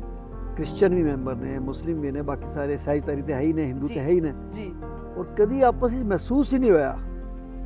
ਜਿਹੜਾ ਮੇਰਾ ਡਰਾਈਵਰ ਸ਼ਹੀਦ ਹੋਇਆ ਉਹਦਾ ਨਾਮ ਵੀ ਆਰਿਫ ਸੀ, ਉਹ ਮੁਸਲਿਮ ਸੀ ਔਰ ਉਹ ਲਾਸ਼ਾਂ ਚੁੱਕ ਰਿਹਾ ਸੀ ਮੇਰੇ ਨਾਲ। ਤੇ ਜਤਿੰਦਰ ਜੀ, ਤੁਹਾਡੇ ਤੇ ਇੱਕ ਡਾਕੂਮੈਂਟਰੀ ਵੀ ਬਣੀ ਸੀ ਬਹੁਤ ਸਾਲ ਪਹਿਲਾਂ, ਹਨਾ, ਤੇ ਉਹ ਡਾਕੂਮੈਂਟਰੀ ਬਾਰੇ ਮੈਨੂੰ ਥੋੜਾ ਦੱਸੋ ਕਿ ਉਹਦਾ ਕਿੱਦਾਂ ਐਕਸਪੀਰੀਅੰਸ ਰਿਹਾ ਔਰ ਉਹ ਲੋਕ ਕਿੱਦਾਂ ਤੁਹਾਡੇ ਤੱਕ ਪਹੁੰਚੇ ਸੀ? ਦਿੱਲੀ ਦੇ ਇੱਕ ਪੱਤਰਕਾਰ ਸੀਗੇ ਵਿਵੇਕ ਸ਼ੁਕਲ ਜੀ, ਉਹਨਾਂ ਨੇ ਆਊਟਲੁੱਕ ਵਿੱਚ ਮੇਰਾ ਇੱਕ ਆਰਟੀਕਲ ਲਿਖਿਆ, ਇੱਕ ਪੇਜ ਦਾ ਜੀ। ਫਿਊਨਰਲ ਨੂੰ ਲੈ ਕੇ ਸੀ, ਉਹ ਅਨਕਲੇਮਡ ਡੈਡ ਬੋਡੀ। USA ਦੇ ਇੱਕ ਕਾਰਤਿਕ ਸੁਬਰਾਮਣੀਅਨ ਪ੍ਰੋਡਿਊਸਰ ਨੇ ਪੜ੍ਹਿਆ ਜੀ, ਔਰ ਮੈਨੂੰ ਤੋਂ ਫੋਨ ਕਰਦੇ ਨੇ ਕਿ ਸ਼ੰਟੀ ਜੀ ਅਸੀਂ ਇਸ ਸਬਜੈਕਟ ਨੂੰ ਲੈ ਕੇ ਇੱਕ ਡਾਕੂਮੈਂਟਰੀ ਬਣਾਉਣਾ ਚਾਹੁੰਦੇ ਹਾਂ। ਕੀ ਬਾਤ। ਸ਼ਾਰਟ ਮੂਵੀ ਦਿੱਲੀ ਵਿੱਚ ਪ੍ਰੀਮੀਅਰ ਕੀਤਾ, ਉਹਦਾ CM ਕੋਲ ਇਨੋਗ੍ਰੇਸ਼ਨ ਕਰਾਇਆ ਜੀ, ਚਲੇ ਗਏ। ਔਰ ਮੈਨੂੰ 3 ਮਹੀਨੇ ਬਾਅਦ ਫੋਨ ਆਇਆ ਕਿ ਜੋਏ ਫਿਲਮ ਫੈਸਟੀਵਲ ਜਾਰਜੀਆ ਦੇ ਵਿੱਚ ਕੀ ਬਾਤ, ਉਸ ਫਿਲਮ ਜਿਹਦਾ ਨਾਮ ਸੀ ਐਂਜਲ ਫॉर द ਡੈਡ, 골ਡ ਮੈਡਲ ਮਿਲ ਗਿਆ ਉਸ ਫਿਲਮ ਨੂੰ। ਕੀ ਬਾਤ। ਇਹ 2006 ਦੀ ਗੱਲ ਹੈ ਜੀ। ਹੁਣ ਮਹੇਸ਼ ਭੱਟ ਜੀ ਨੇ ਇੱਕ ਫਿਲਮ ਬਣਾਈ ਹੈ ਸਾਡੇ ਤੇ, ਜਿਹੜੀ ਕਿ 13 ਅਪ੍ਰੈਲ ਨੂੰ ਲਾਂਚ ਹੋ ਰਹੀ ਹੈ, ਪਹਿਚਾਨ। ਕੀ ਬਾਤ ਹੈ। ਹੁਣ ਤੁਸੀਂ ਆ ਗਏ ਸਾਡੇ ਕੋਲ ਗੌਰੂ ਚੈਨਲ। ਬਿਲਕੁਲ ਨਹੀਂ, ਜਿੱਦਾਂ ਤੁਸੀਂ ਟਾਈਟਲ ਕਿਹਾ ਐਂਜਲ ਫॉर द ਡੈਡ, ਇਹ ਟਾਈਟਲ ਆਪਣੇ ਆਪ 'ਚ ਬਹੁਤ ਜ਼ਿਆਦਾ ਖੂਬਸੂਰਤ ਔਰ ਅਗਰ ਸੋਚਿਆ ਜਾਏ ਤਾਂ ਬਹੁਤ ਜ਼ਿਆਦਾ ਡੀਪ ਆ। ਮਤਲਬ ਇਹਦਾ ਮਤਲਬ ਬਹੁਤ ਡੀਪ ਆ ਕਿ ਮਰਿਆ ਹੋਇਆਂ ਵਾਸਤੇ ਐਂਜਲ ਦਾ ਰੂਪ, ਔਰ ਲਿਟਰਲੀ ਇਹ ਟਾਈਟਲ ਤੁਹਾਡੇ ਤੇ ਪ੍ਰੋਪਰ ਸੂਟ ਵੀ ਕਰਦਾ ਹੈ। ਬੱਚੇ ਦੀ ਬੋਡੀ ਆਉਂਦੀ ਨਾ, ਮੈਨੂੰ ਲੱਗਦਾ ਮੈਂ ਬੱਚਾ ਤੋਂ ਚੁੱਕਣਾ ਨਾ, ਮੈंने ਕੋਵਿਡ 'ਚ ਮੈਂ 1 ਸਾਲ ਦੇ ਬੱਚਿਆਂ ਦਾ ਵੀ ਕੀਤਾ, ਦਫਨਾਇਆ ਮੈਂ ਉਹਨਾਂ ਨੂੰ, ਤਾਂ ਮੈਨੂੰ ਅੰਦਰੋਂ ਮਹਿਸੂਸ ਹੁੰਦਾ ਕਿ ਜਿਹੜਾ ਬੱਚਾ ਚੁੱਕਿਆ ਨਾ ਮੇਰਾ ਆਪਣਾ ਬੱਚਾ ਹੈ। ਗੱਲ ਸਮਝੋ ਤੁਸੀਂ, ਮੇਰੀ ਭਾਵਨਾ ਹੀ ਤਾਂ ਜੁੜਦੀ ਹੈ, ਸੇਵਾ ਹੀ ਮੈਂ ਤਾਂ ਕਰ ਸਕਦਾ ਵਾਂ। ਇੱਕ ਬਜ਼ੁਰਗ ਮਾਤਾ ਜੀ ਆ ਕੇ ਬੈਠੇ ਸੀ ਮੇਰੇ ਕੋਲ ਸ਼ਮਸ਼ਾਨ ਘਾਟ ਤੇ, ਜਿਹੜੀ ਉਹਨਾਂ ਨੇ ਗੱਲ ਕੀਤੀ ਨਾ, ਉਹਨਾਂ ਨੇ ਮੈਨੂੰ ਹਿਲਾ ਕੇ ਰੱਖਤਾ ਜੀ। ਉਹ ਬੈਠੇ ਸੀ, ਮੈਂ ਕਿਹਾ ਮਾਤਾ ਜੀ ਤੁਹਾਨੂੰ ਮੈਂ 15 ਦਿਨ ਪਹਿਲੇ ਵੀ ਦੇਖਿਆ ਇੱਥੇ ਸ਼ਮਸ਼ਾਨ ਦੇ ਬਾਰੀ, ਅੱਜ ਫਿਰ ਕਿਸੇ ਦੀ ਡੈਥ ਹੋ ਗਈ ਆ। ਕਹਿੰਦੇ ਬੇਟਾ ਅੱਜ ਮੈਂ ਦੁਬਾਰਾ ਵਿਧਵਾ ਹੋ ਗਿਆ। ਇਹ ਗੱਲ ਉਹਨਾਂ ਨੇ ਕਹੀ ਤੇ ਮੈਂ ਬੜਾ ਝਿਜਕੋਰਿਆ ਗਿਆ। ਮੈਂ ਕਿਹਾ ਕੀ ਕਹਿ ਰਹੇ, ਮੈਂ ਗੱਲ ਸਮਝਿਆ ਨਹੀਂ। ਕਹਿੰਦੇ ਬੇਟਾ ਮੈਂ ਜਦੋਂ ਪਹਿਲੇ 15 ਦਿਨ ਪਹਿਲੇ ਆਏ ਸੀ ਤੇ ਮੇਰੇ ਹਸਬੈਂਡ ਦੀ ਡੈਥ ਹੋਈ ਸੀ। ਮੇਰਾ 27 ਸਾਲ ਦਾ ਜਵਾਨ ਬੇਟਾ ਸੀ, ਜਿਹਨੂੰ ਮੈਂ ਸੋਚਿਆ ਬੇਟਾ ਵੀ ਤੁਹਾਨੂੰ ਪਤੀ ਬਣ ਕੇ ਮੈਨੂੰ ਪਾਲੇਗਾ ਵੀ। ਅੱਜ ਮੇਰਾ ਪਤੀ, ਉਹ ਅੱਜ ਬੇਟਾ ਵੀ ਚਲਾ ਗਿਆ, ਅੱਜ ਮੈਂ ਦੁਬਾਰਾ ਵਿਧਵਾ ਹੋ ਗਿਆ। ਉਸ ਮਾਂ ਨੂੰ ਮੈਂ ਗਲੇ ਨਾਲ ਲਗਾਇਆ ਤੇ ਮੈਨੂੰ ਇੰਨੀ ਫੀਲਿੰਗ ਆਈ ਕਿ ਮੈਂ ਜਿਵੇਂ ਆਪਣੀ ਮਾਂ ਨੂੰ ਗੱਲ ਲਗਾਇਆ। ਉਹ ਫੀਲਿੰਗ ਅੰਦਰੋਂ ਆਉਂਦੀ ਹੈ ਜੀ। ਉਹ ਮੈਂ ਜੱਫੀ ਪਾ ਕੇ ਮਾਂ ਨੂੰ ਜਦੋਂ ਮਿਲਿਆ, ਉਹ ਜਿੰਨਾ ਰੋਇਆ ਉਹਨਾਂ ਮੈਂ ਰੋਇਆ। ਔਰ ਜਿਵੇਂ ਇੱਕ ਮਾਂ ਦੀਆਂ ਆਂਦਰਾਂ ਹੁੰਦੀਆਂ ਨਾ ਬੱਚੇ ਵਾਸਤੇ, ਉਹਨਾਂ ਨੇ ਮੈਨੂੰ ਪਿਆਰ ਕੀਤਾ, ਮੈਂ ਉਹਨਾਂ ਦੇ ਬੇਟਾ ਦਾ ਸੰਸਕਾਰ ਕੀਤਾ। ਮੇਰੀ ਮਾਂ ਨਹੀਂ ਹੈ, ਮੈਨੂੰ ਲੱਗਿਆ ਕਿ ਮੇਰੀ ਮਾਂ ਮਿਲ ਗਈ ਹੈ ਇੱਕ। ਕੀ ਬਾਤ ਹੈ। ਤੇ ਜਦ ਤੱਕ ਮੈਂ ਜੰਮਾਂਗਾ ਨਹੀਂ ਉਹਦੇ ਅੰਦਰ, ਜਦ ਤੱਕ ਮੈਂ ਉਸ ਸੇਵਾ ਨੂੰ ਦਿਲ ਤੋਂ ਨਹੀਂ ਕਰਾਂਗਾ, ਉਹ ਸੇਵਾ ਨਹੀਂ ਹੋ ਸਕਦੀ, ਬਿਲਕੁਲ ਨਹੀਂ ਹੋ ਸਕਦੀ। ਫਿਰ ਉਹ ਝੂਠ ਹੈ, ਸੱਚ ਦੱਸਾਂ, ਬਿਲਕੁਲ ਬਿਲਕੁਲ ਬਿਲਕੁਲ ਸੱਚ ਗੱਲ ਹੈ। ਤੁਹਾਡੇ ਇਸ ਕੰਮ 'ਚ ਜਿਹੜਾ ਤੁਸੀਂ ਅਨੇਕ ਕੰਮ ਕਰ ਰਹੇ ਹੋ, ਇਹਦੇ 'ਚ ਤੁਹਾਡੇ ਬੱਚੇ ਵੀ ਤੁਹਾਡਾ ਸਾਥ ਦਿੰਦੇ ਨੇ? ਲਾਈਕ ਬਹੁਤ ਜ਼ਿਆਦਾ, ਮਤਲਬ ਰਾਤੀ 2 ਵਜੇ ਕਾਲ ਆ ਜਾਏ, ਜੀ, ਇਨਕੇਸ ਡਰਾਈਵਰ ਨਹੀਂ ਹੈ, ਮੈਂ ਚਲਾ ਜਾਣਾ, ਮੈਂ ਨਹੀਂ ਜਾਵਾਂਗਾ ਤਾਂ ਬੱਚੇ ਚਲੇ ਜਾਂਦੇ ਨੇ ਡੈਡ ਬੋਡੀ ਵਾਸਤੇ। ਕੀ ਬਾਤ। ਔਰ ਸਾਡੇ ਕੋਲ ਰਾਤੀ ਕਾਲ ਆਉਂਦੀ ਹੈ, ਬੜੀ ਖਤਰਨਾਕ ਕਾਲ ਹੁੰਦੀਆਂ ਨੇ, ਪੁਲਿਸ ਦੀ ਕਾਲ ਆਉਂਦੀ ਹੈ, ਐਕਸੀਡੈਂਟ ਹੋ ਗਿਆ ਜੀ। ਔਰ ਐਕਸੀਡੈਂਟ 'ਚ ਐਸੇ ਐਕਸੀਡੈਂਟ ਦੇਖੇ ਨੇ ਕਿ ਬੰਦੇ ਦੀ ਗਰਦਨ ਅਲੱਗ ਪਈ ਹੈ, ਬੰਦਾ ਅਲੱਗ ਪਿਆ, ਬਾਹਾਂ ਅਲੱਗ ਪਈਆਂ ਨੇ, ਬੰਦਾ ਅਲੱਗ ਪਿਆ। ਉਹ ਇਕੱਠਾ ਕਰਨਾ ਔਰ ਉਹਨੂੰ ਅਸੀਂ ਕਿਸ ਤਰ੍ਹਾਂ ਡੈਡ ਬੋਡੀ 'ਚ ਪੈਕ ਕਰਨੇ ਆ, ਸਾਨੂੰ ਅਸੀਂ ਜਾਣਨਾ ਹੈਗਾ। ਉਹਦੀ ਵੀਡੀਓਜ਼ ਦੇਖੋਗੇ ਤੁਸੀਂ ਦੇਖ ਨਹੀਂ ਪਾਓਗੇ। ਔਰ ਜਿਸ ਗੱਡੀ ਦੇ ਵਿੱਚ ਮੈਂ ਚੱਲਣਾ ਵਾ ਉਹ ਐਂਬੂਲੈਂਸ ਹੈ, ਔਰ ਮੈਂ 27 ਸਾਲ ਤੋਂ ਐਂਬੂਲੈਂਸ ਹੀ ਚੱਲਣਾ ਵਾ। ਔਰ ਮੇਰੀ ਉਸ ਕਾਰ ਦੇ ਵਿੱਚ ਤੁਹਾਨੂੰ ਹਰ ਕੁਝ ਮਿਲੇਗਾ, ਡੈਡ ਬੋਡੀ ਬੈਗ ਤੋਂ ਲੈ ਕੇ ਕਫਨ ਤੱਕ ਮਿਲੇਗਾ, ਆਕਸੀਜਨ ਸਿਲੰਡਰ ਮਿਲੇਗਾ, ਤੁਹਾਨੂੰ ਮੈਡੀਕਲ ਕਿੱਟ ਮਿਲੇਗੀ, ਗਲਵਸ ਮਿਲेंगे, ਹਰ ਚੀਜ਼ ਮਿਲੇਗੀ ਮੇਰੀ ਦੇ ਵਿੱਚ, ਕਿਉਂਕਿ ਸਾਨੂੰ ਪਤਾ ਨਹੀਂ ਚਲਦੇ ਕਦੋਂ ਕਿੱਥੇ ਕੌਣ ਮਿਲ ਜਾਏ। ਔਰ ਜ਼ਿਆਦਾ ਤਾਂ ਨਹੀਂ, 27 ਸਾਲ ਦੇ ਵਿੱਚ 100 ਬੰਦਾ ਐਸਾ, 100 ਘੱਟੋ ਘੱਟ ਐਸਾ ਬਚਿਆ ਜਿਹਨੂੰ ਲੋਕਾਂ ਨੇ ਡੈਡ ਘੋਸ਼ਿਤ ਕਰਤਾ ਸੀ, ਚੁੱਕ ਕੇ ਲੈ ਕੇ ਬਚ ਗਿਆ। ਐਮਰਜੈਂਸੀ, ਕਿਉਂਕਿ ਤੁਹਾਡੇ ਕੋਲ ਫਰਸਟ ਏਡ ਕਿਟਸ ਐਗਜ਼ਾਮਪਲ, ਇੱਕ ਐਗਜ਼ਾਮਪਲ ਦਿਆਂਗਾ ਜੀ। ਮੈਂ ਜਾ ਰਿਹਾ ਇੱਕ ਫਲਾਈਓਵਰ ਦੇ ਉੱਪਰ, ਮੇਰੇ ਸਾਹਮਣੇ ਇੱਕ ਬੱਚੀ ਜਾ ਰਹੀ ਹੈ ਸਕੂਟੀ ਤੇ, ਉਹਦੀ ਮਾਂ ਪਿੱਛੇ ਬੈਠੀ ਹੋਈ ਹੈ, ਅੱਗੇ ਬੱਚਾ ਖੜਾ ਹੈ, ਉਹ ਸਕੂਟੀ ਤੋਂ ਗਿਰ ਜਾਂਦੀ ਹੈ, ਗਰਦਨ ਕੱਟੀ ਹੋਈ ਹੈ ਉਹਦੀ, ਔਰ ਬੁਰੀ ਤਰ੍ਹਾਂ ਬਲੱਡ ਨਿਕਲ ਰਿਹਾ ਹੈ, 1.5 ਇੰਚ ਗਰਦਨ ਕੱਟੀ ਹੋਈ ਹੈ। ਸਮਝ ਨਹੀਂ ਆਇਆ ਹੋਇਆ ਕੀ ਹੈ, ਲੇਕਿਨ ਮੈਨੂੰ ਕਿਸੇ ਨੇ ਦੱਸਿਆ, ਕਹਿੰਦੇ ਜੀ ਮਾਂਝਾ ਜਾ ਰਿਹਾ ਸੀ, ਪਤੰਗ ਦੇ ਮਾਂਝੇ ਨਾਲ ਗਰਦਨ ਕੱਟ ਗਈ ਇਹਦੀ। ਹੁਣ ਲੋਕੀ ਤੇ ਖਾਲੀ ਵੇਖੀ ਜਾ ਰਹੇ, ਕੁਝ ਕਰ ਨਹੀਂ ਰਹੇ। ਮੈਂ ਆਪਣੀ ਗੱਡੀ 'ਚੋਂ ਇੱਕ ਸ਼ਾਲ ਕੱਢੀ, ਉਹਨੂੰ ਗਰਦਨ ਨੂੰ ਇਸ ਤਰ੍ਹਾਂ ਲਪੇਟਿਆ ਤਾਂ ਕਿ ਬਲੱਡ ਰੁਕੇ, ਆਪਣੀ ਕਾਰ ਐਂਬੂਲੈਂਸ ਪਾਇਆ, 4 ਮਿੰਟ ਦੇ ਵਿੱਚ ਮੈਂ ਹਸਪੀਟਲ ਲੈ ਗਿਆ। ਉਹ ਪ੍ਰਾਈਵੇਟ ਹਸਪੀਟਲ ਦੀ, ਮੈਨੂੰ ਇਹ ਵੀ ਨਹੀਂ ਪਤਾ ਸੀ ਗਵਰਨਮੈਂਟ ਹੈ ਪ੍ਰਾਈਵੇਟ, ਮੈਂ ਲੈ ਗਿਆ। ਉਹਨਾਂ ਨੇ ਕਿਹਾ ਜੀ ਇਹਨੂੰ ਤੇ ਸ਼ੰਟੀ ਜੀ ਬਚਾਉਣਾ ਤੇ 3 ਆਪਰੇਸ਼ਨ ਬੜੇ ਵੱਡੇ ਹੋਣੇ ਨੇ, 50,000 ਦਾ ਖਰਚਾ ਵੀ ਹੈ। ਉਹ ਬੰਦੇ ਬੜੇ ਗਰੀਬ ਸਨ, ਮੇਰੇ ਕੋਲ 5,000 ਜੇਬ ਸੀ, ਮੈਂ ਦਿੱਤਾ। ਮੈਂ ਆਪਣੇ ਦੋਸਤਾਂ ਨੂੰ ਫੋਨ ਕੀਤੇ, 30,000 ਰੁਪਇਆ ਸੀ ਉਸ ਵੇਲੇ ਦੇ ਦਿੱਤਾ ਉਹਨੂੰ ਅੱਧੇ ਘੰਟੇ 'ਚ। ਔਰ ਬਾਬਾ ਜੀ ਨੇ ਐਸੀ ਕਿਰਪਾ ਕੀਤੀ ਕਿ ਜਿਸ ਨੂੰ ਅਸੀਂ ਸੋਚ ਰਹੇ ਸੀ ਕਿ ਮਰ ਗਈ ਹੈ, 10 ਦਿਨ ਬਾਅਦ ਉਹ ਕੁੜੀ ਬੋਲਣ ਲੱਗ ਗਈ। ਕੀ ਬਾਤ ਹੈ। 27 ਸਾਲ ਤੋਂ ਅਗਰ ਮੈਂ ਪੂਰਾ ਹਿਸਾਬ ਕੱਢਾਂਗਾ ਤੇ 50,000 ਤੋਂ ਜ਼ਿਆਦਾ ਡੈਡ ਬੋਡੀ, 40,000 ਪੇਸ਼ੈਂਟ, ਲੇਕਿਨ ਇਹ 100 ਕੇਸ ਐਸੇ ਨੇ ਕਿ ਜਿਨ੍ਹਾਂ ਨੂੰ ਲੋਕਾਂ ਨੇ ਡੈਡ ਘੋਸ਼ਿਤ ਕਰਤਾ ਸੀ, ਸਾਨੂੰ ਵਾਹਿਗੁਰੂ ਨੇ ਸ਼ਕਤੀ ਦਿੱਤੀ, ਚੁੱਕ ਕੇ ਲੈ ਗਏ, ਬਚ ਗਿਆ। ਔਰ ਉਹਨਾਂ ਦੀ ਇੱਕ ਹਿਸਾਬ ਨਾਲ ਦੂਸਰਾ ਉਹਨਾਂ ਦਾ ਜਨਮ ਤੁਹਾਡੇ ਹੱਥੋਂ ਹੋਇਆ, ਉਹ ਲਿਖਿਆ ਸੀਗਾ। ਉਹ ਕਹਿੰਦੇ ਨੇ ਕਈ ਵਾਰ ਉਹਨਾਂ ਲੋਕਾਂ ਮਿਲਣ ਜਾਂਦੇ ਨੇ ਨਾ, ਤੁਸੀਂ ਅੱਜ ਮੈਂ ਤੁਹਾਨੂੰ ਇੱਕ ਬੰਦਾ ਮਿਲਾ ਦਾਂਗਾ ਜਿਹੜਾ ਕਰੰਟ ਖਾ ਕੇ ਮਰ ਗਿਆ ਸੀ, ਇੱਥੇ ਇਹ ਝਿਲਮਿਲ 'ਚ ਹੀ ਹੈ ਜੀ। ਉਹ ਇਲੈਕਟ੍ਰੋਨਿਕ ਦਾ ਕੰਮ ਕਰਦਾ ਸੀ। ਮੈਂ ਇੱਕ ਜਾਗਰਣ ਤੇ ਗਿਆ ਤੇ ਬੱਤੀਆਂ ਬੰਦ, ਮੈਂ ਕਿਹਾ ਕੀ ਹੋਇਆ? ਕਹਿੰਦੇ ਜੀ ਉਹ ਜਨਰੇਟਰ ਵਾਲਾ ਮਰ ਗਿਆ, ਉਹਦਾ ਪੈਰ ਤਾਰ ਤੇ ਆ ਗਿਆ ਸੀ। ਮੈਂ ਕਿਹਾ ਡੈਡ ਬੋਡੀ ਕਿੱਥੇ? ਕਹਿੰਦੇ ਉਹ ਪਈ ਹੈ। ਮੈਂ ਡੈਡ ਬੋਡੀ ਨਬਜ਼ ਚੈੱਕ ਕੀਤੀ ਜਾ ਕੇ, ਚੱਲ ਰਹੀ ਸੀ। ਮੈਂ ਉਹਨੂੰ ਫਟਾਫਟ ਚੁੱਕ ਕੇ ਆਪਣੀ ਗੱਡੀ 'ਚ ਪਾਇਆ, ਹਸਪੀਟਲ ਲੈ ਗਿਆ। ਡਾਕਟਰ ਨੇ ਮਨਾ ਕਰਤਾ, ਕਹਿੰਦੇ ਇਹ ਤੇ ਡੈਡ ਬੋਡੀ ਹੈ। ਮੈਂ ਕਿਹਾ ECG ਕਰਕੇ ਦਿਖਾਓ। ECG ਕੀਤੀ, ਚੱਲ ਰਹੀ ਸੀ, ਬਚ ਗਿਆ ਜੀ। ਉਹਦੇ ਘਰਦਿਆਂ ਦਾ ਮੈਨੂੰ ਫੋਨ ਆ ਰਿਹਾ, ਸ਼ੰਟੀ ਜੀ ਇਹਦਾ ਪੋਸਟਮਾਰਟਮ ਨਾ ਹੋਣ ਦੇਣਾ। ਮੈਂ ਕਿਹਾ ਉਹ ਜਿੰਦਾ ਹੈਗਾ, ਜੇ ਲੈ ਜਾਓ ਆ ਕੇ। ਇਹ ਬਾਬਾ ਜੀ ਨੇ ਕੀਤਾ ਨਾ, ਕੋਤਕ ਕੀਤਾ। ਉਹ ਅੱਜ ਵੀ ਬੰਦਾ ਜਿੰਦਾ ਹੈ। ਅੱਜ ਕਿਸੇ ਨੂੰ ਬੋਲਦਾ ਇੱਕੋ ਗੱਲ ਕਹਿੰਦਾ ਕਿ ਮੇਰੀ ਜ਼ਿੰਦਗੀ ਇਸ ਕਰਕੇ ਬਚੀ ਹੈ।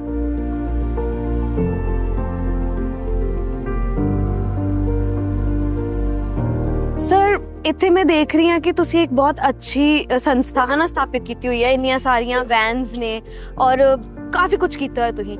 ਤੇ ਇਹਦੇ 'ਚ ਤੁਹਾਨੂੰ ਲੋਕਾਂ ਦੀ ਸਪੋਰਟ ਜਾਂ ਮੋਰਲ ਸਪੋਰਟ ਜਾਂ ਫਾਈਨੈਂਸ਼ੀਅਲੀ ਸਪੋਰਟ ਮਿਲੀ, ਜਾਂ ਮਤਲਬ ਤੁਸੀਂ ਇਹ ਸਭ ਕੁਝ ਖੁਦ ਤੋਂ ਹੀ ਮਤਲਬ? ਦੇਖੋ ਜੀ, ਜਦੋਂ ਅਸੀਂ ਕੋਈ ਸੇਵਾ ਦਾ ਕੰਮ ਕਰਦੇ ਹਾਂ ਤਾਂ ਸਾਨੂੰ ਪਹਿਲੇ ਤੇ ਆਪਣਾ ਮਨ ਮਜ਼ਬੂਤ ਕਰਨਾ ਪੈਂਦਾ, ਫਿਰ ਫਾਈਨੈਂਸ਼ੀਅਲੀ ਵੀ ਤਿਆਰੀਆਂ ਖੁਦ ਕਰਨੀਆਂ ਪੈਂਦੀਆਂ ਜੀ। ਅਕਸਰ ਲੋਕ ਕਹਿੰਦੇ ਨੇ ਕਿ ਲੋਕ NGO ਬਣਾ ਕੇ ਕਾਫੀ ਪੈਸਾ ਅਰਨ ਕਰਦੇ ਨੇ, ਸਰਕਾਰਾਂ ਕੋਲੋਂ, ਪ੍ਰਸ਼ਾਸਨ ਕੋਲੋਂ ਜਾਂ ਬੰਦਿਆਂ ਕੋਲੋਂ ਜੀ। ਸਾਨੂੰ 27 ਸਾਲ ਹੋ ਗਏ ਸ਼ਹੀਦ ਭਗਤ ਸਿੰਘ ਸੇਵਾ ਦਲ ਨੂੰ। ਅੱਜ ਤੱਕ ਅਸੀਂ ਦਿੱਲੀ ਸਰਕਾਰ ਜਾਂ ਭਾਰਤ ਸਰਕਾਰ ਤੋਂ ਕੋਈ ਫੰਡ ਨਹੀਂ ਲਿਆ। ਕੀ ਬਾਤ। ਇਵਨ ਦੈਨ ਸਾਨੂੰ ਕੋਈ ਬਾਹਰ ਦੀਆਂ, ਜਿਵੇਂ ਲੋਕੀ ਕਹਿੰਦੇ FCRA ਤੋਂ ਮੰਗਾਇਆ ਕੁਛ, ਅਸੀਂ ਉਹ ਵੀ ਫੰਡ ਨਹੀਂ ਲਿਆ। ਔਰ ਜਿਸ ਜਗ੍ਹਾ ਤੇ ਅਸੀਂ, ਤੁਸੀਂ ਦੇਖ ਰਹੇ ਹੋ ਇੰਨੀਆਂ ਸਾਰੀਆਂ ਐਂਬੂਲੈਂਸਿਸ ਖੜੀਆਂ ਨੇ, ਇਹ ਜਗ੍ਹਾ ਵੀ ਕਿਰਾਏ ਦੀ ਹੈ ਸਾਡੇ ਕੋਲੋਂ। DDA ਨੂੰ ਅਸੀਂ ਕਿਰਾਇਆ ਦਿੰਦੇ ਹਾਂ, ਇਹਦਾ ਹਰ ਸਾਲ ਦਾ ਅਸੀਂ, ਯਾਨੀ ਲਾਇਸੈਂਸਿੰਗ ਤੇ ਹੈ। ਅਸੀਂ ਸਾਡੇ ਕੋਲ ਇਹਦਾ ਵੀ ਮਾਲਿਕਾਨਾ ਹੱਕ ਨਹੀਂ ਹੈ। ਸਰ ਇੱਕ ਮੈਂ ਤੁਹਾਨੂੰ ਪਰਸਨਲ ਕੁਐਸਚਨ ਪੁੱਛਣਾ ਚਾਹਾਂਗੀ ਜੋ ਪੁੱਛਣਾ ਨਹੀਂ ਚਾਹੀਦਾ, ਮਤਲਬ ਕਿ ਪਤਾ ਨਹੀਂ ਤੁਹਾਨੂੰ ਅੱਛਾ ਲੱਗੇ ਨਾ, ਬਟ ਤੁਸੀਂ ਲਾਈਕ ਡੇਲੀ ਰੂਟੀਨ 'ਚ ਤੁਹਾਡਾ ਕਿੱਦਾਂ ਰਹਿੰਦਾ ਵਾ? ਲਾਈਕ ਇਹ ਤੇ ਤੁਹਾਡਾ ਕੰਮ ਹੋ ਗਿਆ ਹੈ ਨਾ, ਕੰਮ ਜਾਂ ਸੇਵਾ ਕਹਿ ਲਓ ਹੈ ਨਾ, ਤੁਸੀਂ ਸੇਵਾ ਕਰਦੇ ਹੋ, ਬਟ ਰੈਗੂਲਰ ਲਾਈਫ 'ਚ ਤੁਹਾਡੀਆਂ ਕੀ ਹੌਬੀਜ਼ ਨੇ, ਕੀ ਤੁਹਾਨੂੰ ਕਰਨਾ ਪਸੰਦ ਆ, ਘੁੰਮਣਾ, ਇੱਦਾਂ ਦੇ ਜੋ ਮਤਲਬ ਤੁਹਾਡੇ ਸ਼ੌਂਕ ਥੋੜੇ ਮੈਂ ਚਾਹੂੰਗੀ ਕਿ ਆਡੀਅנס ਨੂੰ ਵੀ ਪਤਾ ਲੱਗੇ। ਦੇਖੋ ਪਹਿਲੀ ਗੱਲ ਤਾਂ ਹੈ ਕਿ ਮੈਂ ਮਹੀਨੇ 'ਚ 15 ਤੋਂ 20 ਦਿਨ ਬਾਹਰ ਹੀ ਹੁੰਦਾ ਵਾਂ। ਓਕੇ, ਮੈਨੂੰ ਅਲੱਗ-ਅਲੱਗ ਸਟੇਟਸ ਦੇ ਵਿੱਚ ਲੋਕ ਬੁਲਾਉਂਦੇ ਹਨ। ਬਿਲਕੁਲ। ਮਾਨ ਸਨਮਾਨ ਦੇਣਾ ਸੇ ਵੀ, ਔਰ ਬੱਚਿਆਂ ਨੂੰ ਕਾਲਜ ਵਗੈਰਾ ਸਕੂਲਾਂ ਨੂੰ ਇੰਸਪਾਇਰ ਕਰਨ ਵਾਸਤੇ ਮੈਂ ਉੱਥੇ ਉਹਨਾਂ ਨੂੰ ਜਾ ਕੇ ਲੈਕਚਰ ਦੇਣਾ ਵਾ, ਮੋਟੀਵੇਟ ਕਰਨਾ ਵਾ ਸੋਸ਼ਲ ਸਰਵਿਸ ਵਾਸਤੇ। ਉਹਦੇ ਇਲਾਵਾ ਮੈਂ ਜਿਹੜੀ ਦਿਨਚਰਿਆ ਜਿਹੜੀ ਮੇਰੀ ਹੈ, ਉਹ ਸਵੇਰੇ ਮੈਂ ਵਾਕ ਜ਼ਰੂਰ ਕਰਨਾ ਵਾ ਜੀ, ਔਰ ਮੈਂ ਗੁਰਦੁਆਰਾ ਸਾਹਿਬ ਜ਼ਰੂਰ ਜਾਣਾ ਵਾ। 2 ਮੇਰੇ ਨਿਤਨੇਮ ਜਿਹੜੇ ਨਿਸ਼ਚਿਤ ਹੈ ਵੱਲੋਂ। ਉਸ ਤੋਂ ਬਾਅਦ ਮੈਂ ਆਪਣੇ ਲੋਕਾਂ ਨੂੰ ਮਿਲਣਾ, ਜਿਹੜੇ ਮੇਰੇ ਕੋਲ ਕਿਸੇ ਕੰਮ ਵਾਸਤੇ ਆਉਂਦੇ ਹਨ, ਸਭ ਨੂੰ ਮਿਲਣਾ। ਔਰ ਸਵੇਰੇ ਸਾਡੇ ਕੋਲ ਤਕਰੀਬਨ 10 ਤੋਂ 15 ਡੈਡ ਬੋਡੀ ਦੀ ਬੁਕਿੰਗ ਵੀ ਆ ਜਾਂਦੀ ਹੈ। ਜਿਹੜੀ ਰਾਤੀ ਡੈਥ ਹੁੰਦੀਆਂ ਨੇ, ਸਵੇਰੇ ਗੱਡੀ ਚਾਹੀਦੀ ਹੈ, ਐਂਬੂਲੈਂਸ ਚਾਹੀਦੀ ਹੈ, ਸ਼ਵ ਵਾਹਨ ਚਾਹੀਦਾ, ਤੇ ਅਸੀਂ ਰਾਤ ਬੁਕਿੰਗ ਕਰਦੇ ਰਹਿੰਦੇ ਹਾਂ। ਮੈਂ ਆਪਣੇ ਮੈਨੇਜਰ ਨੂੰ ਟ੍ਰਾਂਸਫਰ ਕਰਦਾ ਰਹਿੰਦਾ, ਉਹ ਗੱਡੀਆਂ ਸਵੇਰੇ ਭੇਜਦੇ ਰਹਿੰਦੇ ਹਾਂ ਅਸੀਂ। ਉਸ ਤੋਂ ਬਾਅਦ ਮੇਰਾ ਆਪਣਾ ਇੱਕ ਔਨ ਬਿਜ਼ਨਸ ਆਫਿਸ ਹੈ, ਮੈਂ ਉੱਥੇ ਵੀ 2 ਘੰਟੇ ਜ਼ਰੂਰ ਜਾਂਦਾ। ਔਰ ਜਿੱਥੇ ਅਸੀਂ ਕੰਟਰੋਲ ਰੂਮ ਹੈ ਸਾਡਾ, ਪਾਰਕਿੰਗ, ਜਿੱਥੇ ਮੈਨੇਜਰ ਦੇਖਦੇ ਨੇ, ਸਭ ਦੇਖਦੇ ਨੇ, ਬਟ ਮੈਂ ਵੀ ਇੱਥੇ ਜ਼ਰੂਰ ਆਉਂਦਾ ਕਿਉਂਕਿ ਮੈਂ ਕਿਸੇ ਵੀ ਕੰਮ ਦੇ ਵਿੱਚ ਖੁਦ ਦੇਖਣਾ, ਉਹਨੂੰ ਵਿਸ਼ਵਾਸ ਰੱਖਣਾ ਵਾ। ਮੈਂ ਸਾਰਾ ਕੁਝ ਸਟਾਫ ਤੇ ਛੱਡ ਕੇ ਮੈਂ ਨਹੀਂ ਸੋਚਦਾ ਕਿ ਆਪੇ ਕੰਮ ਹੋ ਜਾਏਗਾ। ਸਾਡੇ ਪੰਜਾਬੀ 'ਚ ਕਹਿੰਦੇ ਆਪ ਨਾ ਮਰੀਏ ਸਵਰਗ ਨਾ ਜਾਈਏ, ਆਪਣੇ ਬਿਨਾਂ ਸਵਰਗ ਨਹੀਂ ਲੱਭਦਾ। ਤੇ ਮੈਨੂੰ ਵੀ ਲੱਗਦਾ ਹੈ ਕਿ ਸਾਡੇ ਇਸ ਕੰਮ ਵਿੱਚ ਮੈਂ ਕੋਤਾਹੀ ਨਹੀਂ ਕਰ ਸਕਦਾ ਬਿਲਕੁਲ ਵੀ। ਜੇ ਡਰਾਈਵਰ ਨਹੀਂ ਹੈ ਤਾਂ ਮੈਂ ਜਾਵਾਂਗਾ ਐਂਬੂਲੈਂਸ ਲੈ ਕੇ, ਮੇਰਾ ਮੈਨੇਜਰ ਜਾਏਗਾ, ਰਾਜੂ ਮੇਰਾ ਬੇਟਾ ਜਾਏਗਾ, ਜੋਤ, ਕੋਈ ਵੀ ਜਾਏਗਾ, ਸਾਡੀ ਕਾਲ ਨਹੀਂ ਮਿਸ ਹੋ ਜਾਏਗੀ। 27 ਸਾਲ ਦੇ ਵਿੱਚ ਰਿਕਾਰਡ ਹੈ ਜੀ। ਦਾ ਤੁਹਾਡੇ ਬਹੁਤ ਸਾਰੇ ਪੁਰਾਣੇ ਦੋਸਤ ਸਾਨੂੰ ਮਿਲੇ ਹਨਾ, ਜੋ 30-35 ਸਾਲ ਤੋਂ ਤੁਹਾਡੇ ਨਾਲ ਜੁੜੇ ਨੇ, ਤੇ ਉਹਨਾਂ ਨੇ ਸਾਨੂੰ ਦੱਸਿਆ ਕਿ ਤੁਹਾਨੂੰ ਗਾਉਣ ਦਾ ਵੀ ਸ਼ੌਂਕ ਹੈ। ਸੁਣਨ ਦਾ ਜ਼ਿਆਦਾ ਹੈ, ਸੁਣਨ ਦਾ ਵੀ ਜ਼ਿਆਦਾ ਹੈ, ਬਟ ਉਹਨਾਂ ਨੇ ਇਹ ਵੀ ਕਿਹਾ ਕਿ ਤੁਸੀਂ ਗਾਉਂਦੇ ਵੀ ਹੋ ਬਹੁਤ ਸੋਹਣਾ। ਕਾਰਨ ਇਹ ਹੈ ਕਿ ਇੱਕ ਜਿਹੜਾ ਸੰਗੀਤ ਹੈ ਜੀ, ਇਹ ਜੀਵਨ ਹੈ ਜੀ। ਬਿਲਕੁਲ, ਸੰਗੀਤ ਨਾਲ ਜੀਵਨ ਮਿਲਦਾ ਹੈ। ਤੁਸੀਂ ਕਿੰਨੇ ਵੀ ਡਿਪਰੈਸ਼ਨ 'ਚ ਹੋਵੋ, ਕਿੰਨੇ ਵੀ ਦੁੱਖ ਦੀ ਘੜੀ 'ਚ ਹੋਵੋ, ਤੇ ਤੁਸੀਂ ਕੋਈ ਸੌਂਗ ਸੁਣ ਲਓ ਜਾਂ ਸ਼ਬਦ ਸੁਣ ਲਓ ਗੁਰਬਾਣੀ ਦੇ, ਜਾਂ ਭਜਨ ਸੁਣ ਲਓ ਜੀ, ਤੇ ਇੱਕ ਬੜੀ ਨਾ ਆਤਮਾ ਨੂੰ ਸ਼ਾਂਤੀ ਜੀ ਮਿਲਦੀ ਆ। ਤੇ ਉਹ ਫਿਰ ਜਿਹੜੀ ਮੂਵਮੈਂਟ ਹੈ, ਮੈਂ ਤੁਸੀਂ ਬਿਲੀਵ ਨਹੀਂ ਕਰੋਗੇ, ਕੋਵਿਡ ਦੇ ਉਹਨਾਂ ਦਿਨਾਂ ਦੇ ਵਿੱਚ ਵੀ ਜਦੋਂ ਬੜੀ ਔਖੀ ਘੜੀ ਸੀ, ਅਸੀਂ ਮਤਲਬ 18-20 ਘੰਟੇ ਕੰਮ ਕੀਤਾ, ਬਟ ਰਾਤ ਵੇਲੇ ਮੈਂ ਆਪਣੀ ਐਂਬੂਲੈਂਸ ਕਾਰ ਦੇ ਵਿੱਚ ਬਹਿ ਕੇ ਤੇ ਸੀਟ ਡਾਊਨ ਕਰਕੇ ਤੇ ਸੌਂਗਸ ਲਗਾ ਲੈਂਦਾ ਸੀ, ਇੰਡੀਅਨ ਆਈਡੀਅਲ ਵਗੈਰਾ ਸਾਰੇ ਗਾਣੇ ਜੀ। ਉਹਦੇ 'ਚ ਮੈਨੂੰ ਕੁਛ ਅੱਛੇ ਸੌਂਗਸ, ਜਿਵੇਂ ਮੁਕੇਸ਼ ਜੀ ਦਾ ਮੈਂ ਫੈਨ ਹਾਂ, ਲਤਾ ਜੀ ਦਾ ਫੈਨ ਹਾਂ, ਤਾਂ ਮੈਂ ਉਹ ਇੱਕ ਬੜਾ ਮਤਲਬ ਰਿਲੈਕਸ ਮਿਲਦਾ ਹੈ। ਬਿਲਕੁਲ, ਇਹ ਮੇਰਾ ਮਕਸਦ ਹੈ। ਕੋਈ ਨਹੀਂ ਕਿ ਮੈਨੂੰ ਕੋਈ ਗਾਣ ਦਾ ਸ਼ੌਕ, ਸੁਣਨ ਦਾ ਬਹੁਤ ਜ਼ਿਆਦਾ ਸ਼ੌਕ। ਤੇ ਅਗਰ ਮਤਲਬ ਸਾਡੀ ਛੋਟੀ ਜੀ ਰਿਕੁਐਸਟ ਹੈ, ਅਗਰ ਅਸੀਂ ਤੁਹਾਡੀ ਆਵਾਜ਼ 'ਚ ਕੋਈ ਵੀ ਜਿਹੜੇ ਤੁਹਾਡੇ ਫੇਵਰੇਟ ਨੇ ਉਹਨਾਂ ਦਾ ਹੀ ਕੋਈ ਗਾਣਾ, ਕੋਈ 2 ਲਾਈਨਾਂ। ਮੈਂ ਵੈਸੇ ਤਾਂ ਕੋਈ ਮੈਨੂੰ ਕੋਈ ਉਹ ਇਸ਼ਕ ਮੁਹੱਬਤ ਬਹੁਤ ਵਾਲੇ ਗਾਣੇ ਤਾਂ ਨਹੀਂ ਅੱਛੇ ਲੱਗਦੇ ਨਾ ਆਉਂਦੇ ਨੇ, ਤੇ ਲੇਕਿਨ ਪੁਰਾਣੇ ਗਾਣੇ ਦੇ ਨਾ ਜਿਹੜੇ ਲਿਰਿਕਸ ਹੁੰਦੇ ਸੀ, ਬਿਲਕੁਲ ਬਹੁਤ ਮੀਨਿੰਗਫੁਲ ਹੁੰਦੇ ਸੀ। ਉਹ ਬੋਲੋ ਕਿਸੇ ਤੱਥ ਨਾਲ ਬਣਦੇ ਸੀ। ਬਿਲਕੁਲ ਬਿਲਕੁਲ, ਅੱਜ ਕੱਲ੍ਹ ਨਹੀਂ ਸੀ, ਮਤਲਬ ਅੱਜ ਕੱਲ੍ਹ ਦੇ ਗਾਣੇ ਦੀ ਪਤਾ ਨਹੀਂ ਉਹਦੀ ਲੱਤ ਕਿੱਥੇ ਤੇ ਬਾਂਹ ਕਿੱਥੇ ਹੈ। ਬਿਲਕੁਲ ਸਰ, ਜਿਹੜੇ ਪੁਰਾਣੀ ਫਿਲਮਾਂ ਦੇ ਗਾਣੇ ਹੁੰਦੇ ਸੀ, ਕਿਤੇ ਨਾ ਕਿਤੇ ਟੱਚਿੰਗ ਹੁੰਦੇ ਸੀ, ਹਾਰਟ ਟੱਚਿੰਗ ਹੁੰਦੇ ਸੀ। ਤੇ ਮੈਨੂੰ ਉਹ ਉਪਕਾਰ ਫਿਲਮ ਦਾ ਜਿਹੜਾ ਗਾਣਾ ਹੈ, ਉਹ ਮੇਰੇ ਦਿਮਾਗ 'ਚ ਹਰ ਵੇਲੇ ਘੁੰਮਦਾ ਰਹਿੰਦਾ, ਔਰ ਉਹ ਜ਼ਿੰਦਗੀ ਨਾਲ ਜੁੜਿਆ ਹੋਇਆ ਹੈ ਜੀ। ਤੇ ਉਹਦੇ ਲਿਰਿਕਸ ਹੈਗੇ ਨੇ, सुख में तेरे साथ चलेंगे, दुख में सब मुख मोड़ेंगे, दुनिया वाले तेरे बनकर तेरा ही दिल तोड़ेंगे, देते हैं भगवान को धोखा, इंसान को क्या छोड़ेंगे, कसमें वादे प्यार वफा सब बातें हैं, बातों का क्या बात। और एक कोविड प्रत्यक्ष आया सब जी, कि सब कसमां वादे सब पे रह गए। बिल्कुल, ਆਪਣੇ ਖੂਨ ਨੇ ਆਪਣੇ ਨੂੰ ਹੱਥ ਨਹੀਂ ਲਗਾਇਆ, ਇਹ ਪ੍ਰਤੱਖ ਦੇਖਿਆ ਲੋਕਾਂ ਨੇ। ਇਸ ਕਰਕੇ ਇਦਾਂ ਦੇ ਗਾਣੇ ਮੈਨੂੰ ਅੱਛੇ ਲੱਗਦੇ, ਮੈਂ ਸੁਣਦਾ। ਬਿਲਕੁਲ ਬਿਲਕੁਲ, ਥੈਂਕ ਯੂ ਸੋ ਮਚ, ਤੁਸੀਂ ਮੇਰੀ ਰਿਕੁਐਸਟ ਤੇ ਸਾਡੀ ਆਡੀਅנס ਨੂੰ ਵੀ ਗਾਣਾ ਸੁਣਾਇਆ, ਔਰ ਮੈਨੂੰ ਵੀ, ਔਰ ਸੱਚੀ ਤੁਸੀਂ ਬਹੁਤ ਸੋਹਣਾ ਗਾਇਆ।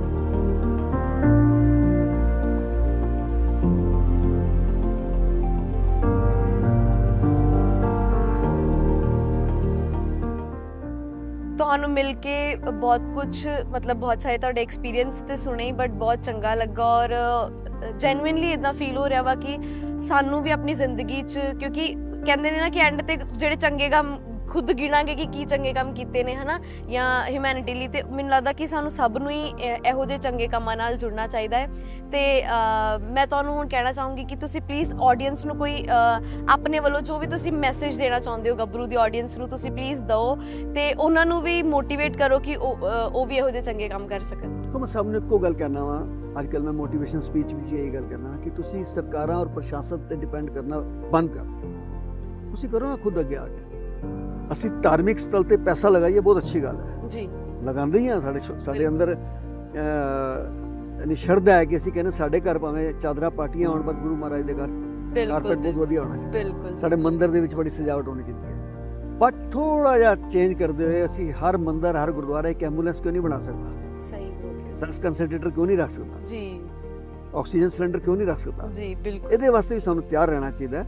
ਔਰ ਆਪਣੀ ਕਮਾਈ ਦਾ ਦਸਵੰਧ जी ਜਿਵੇਂ ਅਸੀਂ ਧਰਮ ਵਾਸਤੇ ਕਰਨੇ ਆ, ਹੁਣ ਮਾਨਵਤਾ ਵਾਸਤੇ ਵੀ ਕੱਢੀਏ। ਮੈਂ ਨਹੀਂ ਕਹਾਂਗਾ ਕਿ ਤੁਸੀਂ ਸ਼ਹੀਦ ਭਗਤ ਸਿੰਘ ਸੇਵਾ ਦਲ ਨੂੰ ਭੇਜੋ, ਮੈਂ ਕਦੀ ਨਹੀਂ ਕਹਾਂਗਾ। जी ਮੈਂ ਤਾਂ ਇਹ ਕਹਾਂਗਾ ਕਿ ਤੁਸੀਂ ਕਿਸੇ ਵੀ ਅੱਛੀ ਜਗ੍ਹਾ ਤੇ ਆਪਣੇ ਪੈਸੇ ਨੂੰ ਦਸਵੰਧ ਨੂੰ ਸੇਵਾ ਦੇ ਵਿੱਚ ਲਗਾਓ।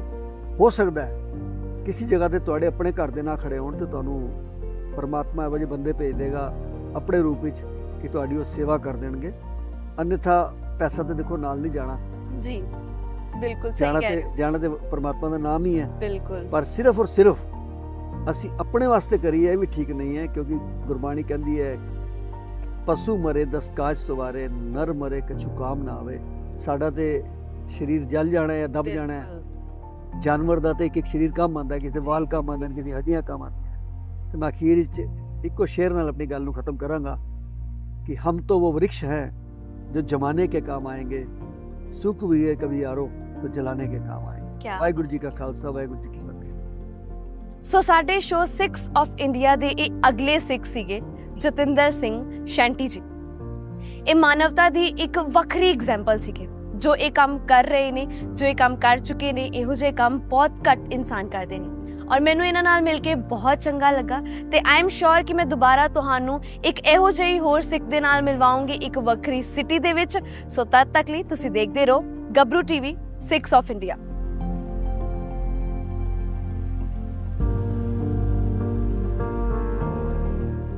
दोस्तों सानू माण है पंजाबी होण दा, गुरसिख होण दा, और अज देशां विदेशां दे विच एक जो सेवा दा मौका मिलिया शहीद भगत सिंह सेवा दल नूं। अगे भी वाहिगुरू परमात्मा ना करे कोई ऐसा हादसा होंदा है, लेकिन जिथे भी कोई आपदा आएगी शहीद भगत सिंह सेवा दल, जतिंदर सिंह शंटी अते मेरा परिवार, मेरे वारियर इसी तरीके नाल वध चढ़ के सेवा करते रहणगे। I proud I am a Sikh.